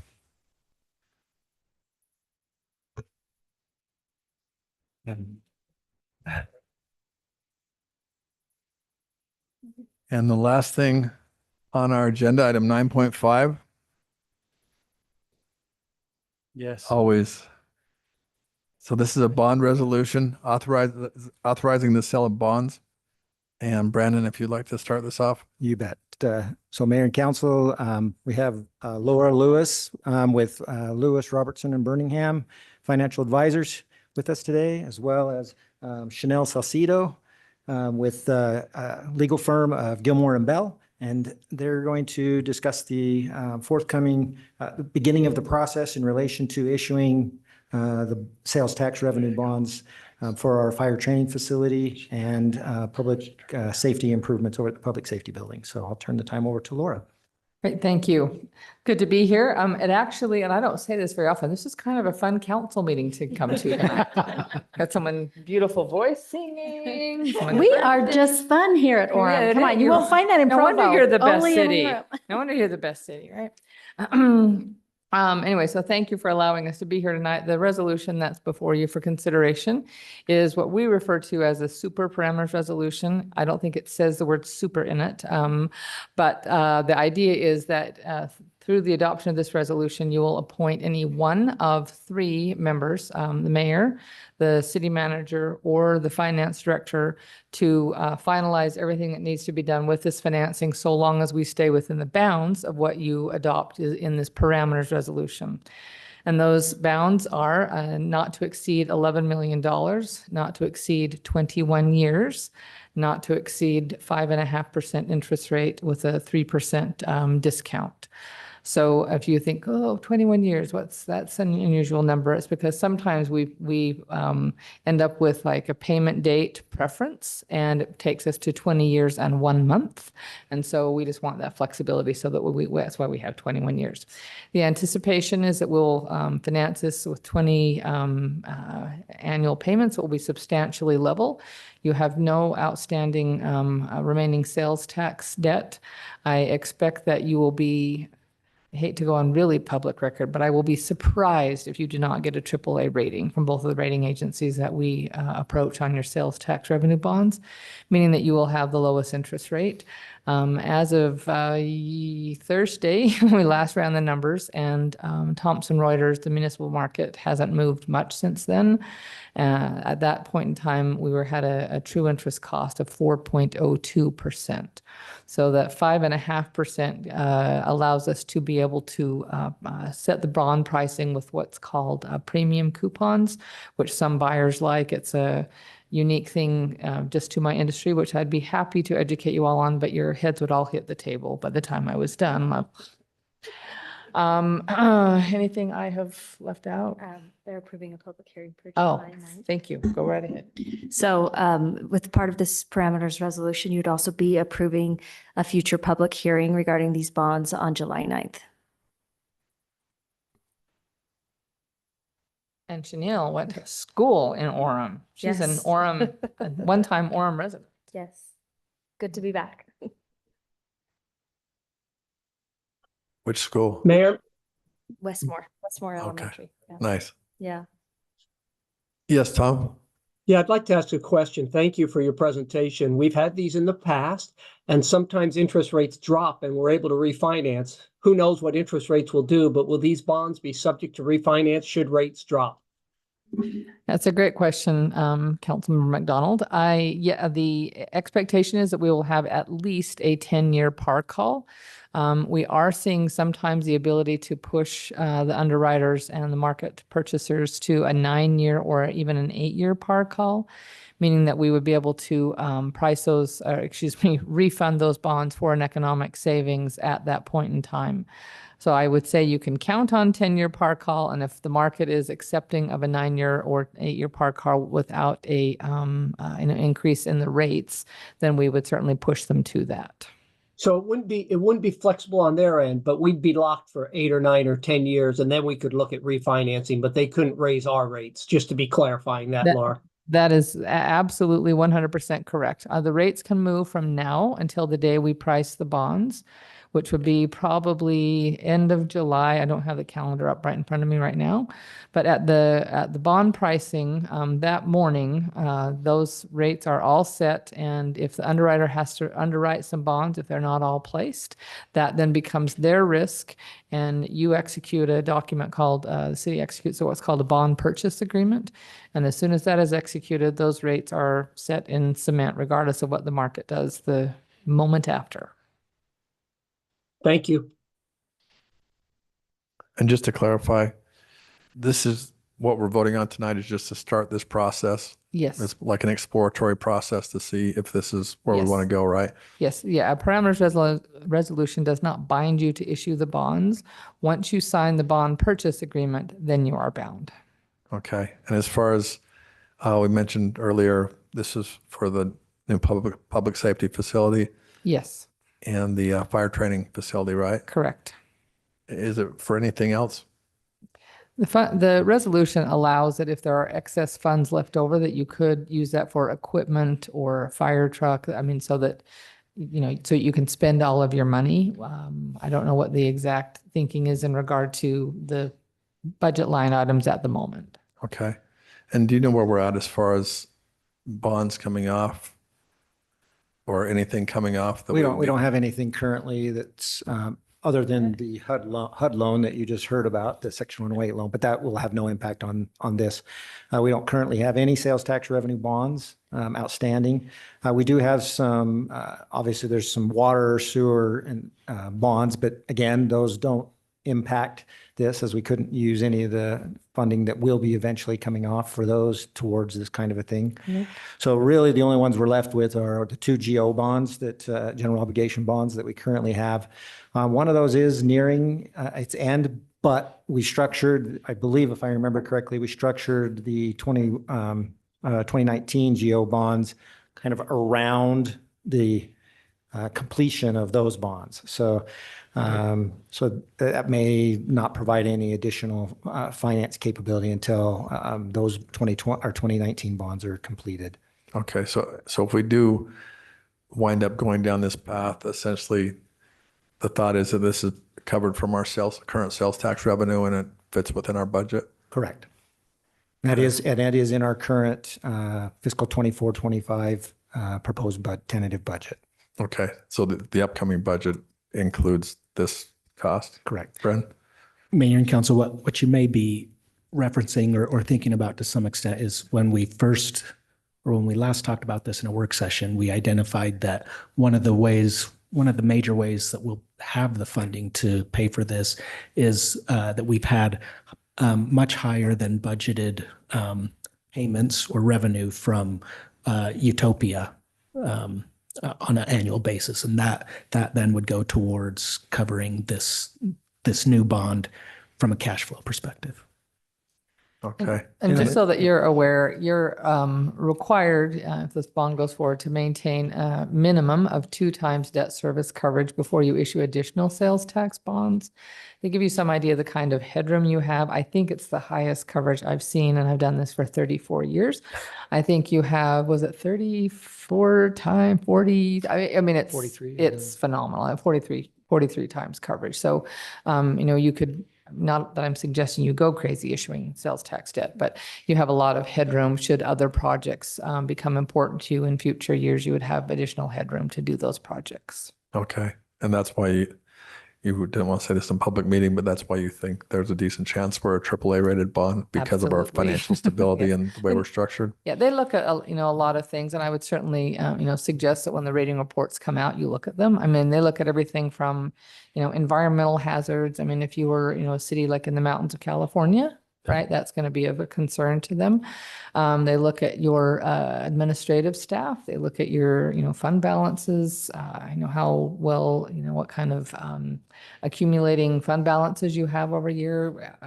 They look at a lot of things, but certainly the debt service coverage element on a sales tax bond is pretty important. Okay. Mayor, I did want to point out, you mentioned about the,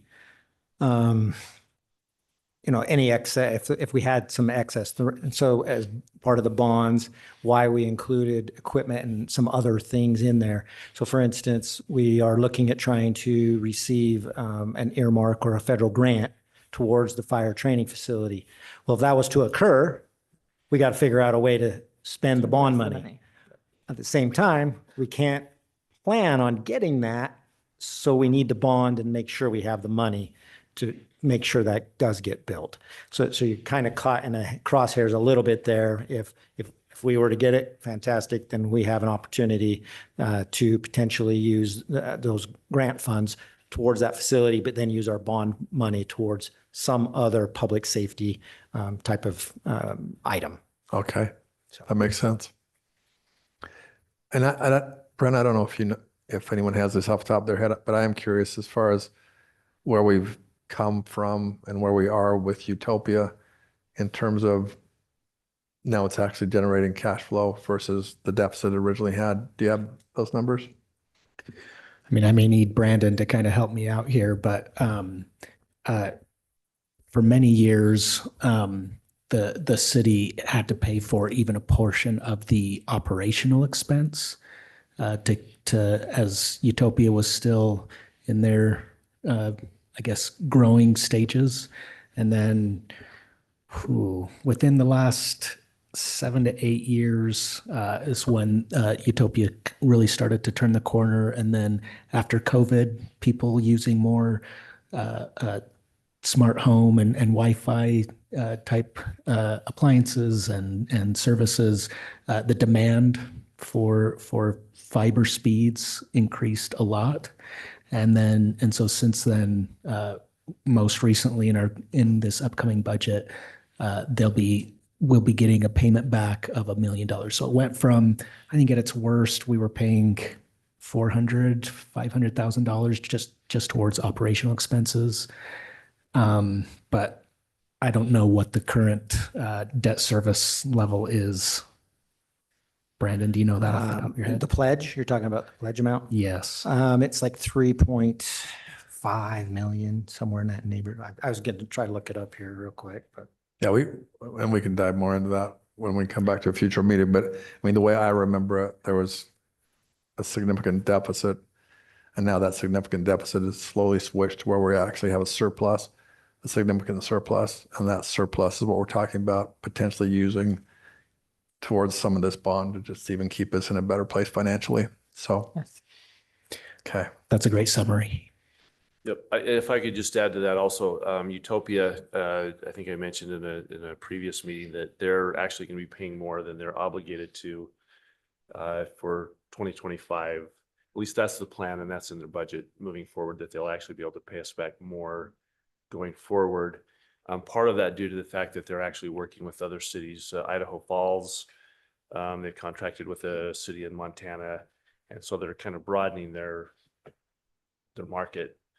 And that's helping to gain more subscribers to their services. So, okay. Yeah, thanks for that, Jeff. Yeah. All right. Any other questions for the panel? Do you want me to make the motion? I have it pulled up here. If you've got it pulled up. Okay, this is all one sentence, by the way. And That's how we do it in We can- accounting, We man. can thank our attorneys for that. Lene has this special feeling of power tonight because she's the only one who can see the actual resolution words. Brought my computer. Okay.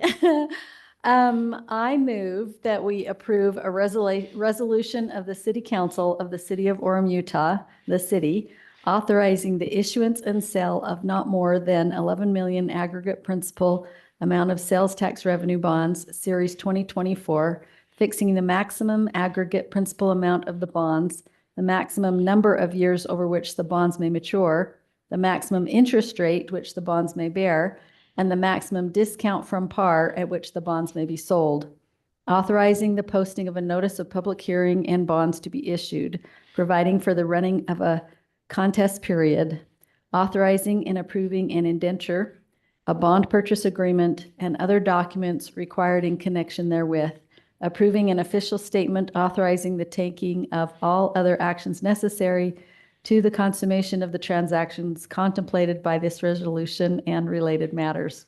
Ooh, well done. Oh, at a July 9th public hearing. Very Second. good. Aye. Aye. Aye. Aye. Aye. Aye. The bond resolution Thank you. passes. Thank you. Thank you. Okay, getting close. Item number 10, city manager information items, Bren. Yes, thank you. Just a couple of items. One, the Oremfest dinner is this Friday at 6 p.m. And you'll see a series of calendar invites from McKenna Thompson for all the different Oremfest activities. And this isn't necessarily to set an expectation that you have to be to everything, but you're at least aware of it and can attend what you're available for and can fit in. The other thing that I wanted to share with you today is really kind of my city manager life and my personal life kind of coming together. And my wife Becky and I attended the wonderful Memorial Day program yesterday, and we came away especially inspired and uplifted by the program there, and in particular from Mayor Young's remarks there. And if I can quote, Mayor said, "Memorial Day is a somber reminder of our shared responsibility. Laying flowers and attending ceremonies are meaningful gestures, but they should also inspire us to serve, to enhance, and to cherish our community. The best way to honor the 2,177 veterans buried in our Orem Cemetery is to be a great Orem resident, and if I can add, a great Orem employee. Give back to the community. Get involved in causes that uplift and strengthen our city. Any local effort, no matter how small, makes a difference and honors the memory, lives, and service of the 2,177. You know that my wife Becky and I started our families here in Orem with Major Brent Taylor and his wife Jenny Taylor and their what became 7 kids. And we attended school together and lived in a neighborhood just off of 1200 North.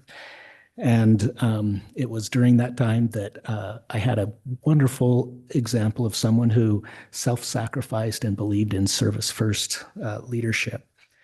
And so as my wife and I were kind of talking about that afterwards and feeling uplifted and reminded of the program, we want to join with you and your support and the city support of our Gold Star Family Monument and our Freedom Plaza, and with other wonderful examples like our American Legion and even Waste Management and Rocky Mountain Power. And we would like to give from our personal funds pledge a $10,000 donation to the Gold Star Family Monument and Freedom Plaza.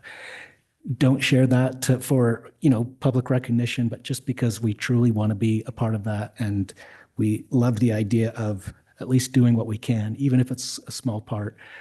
The budget for this Freedom Plaza, our fundraising goal is $250,000. You'll see us continue to try and build the message and get the message out and get our residents and more businesses and volunteer groups involved.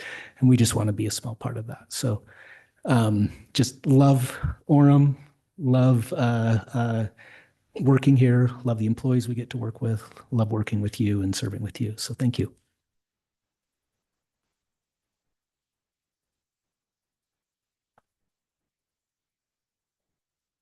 Thank you, Brent, for that and for the great example you are. We appreciate that. Would someone like to make a motion to adjourn?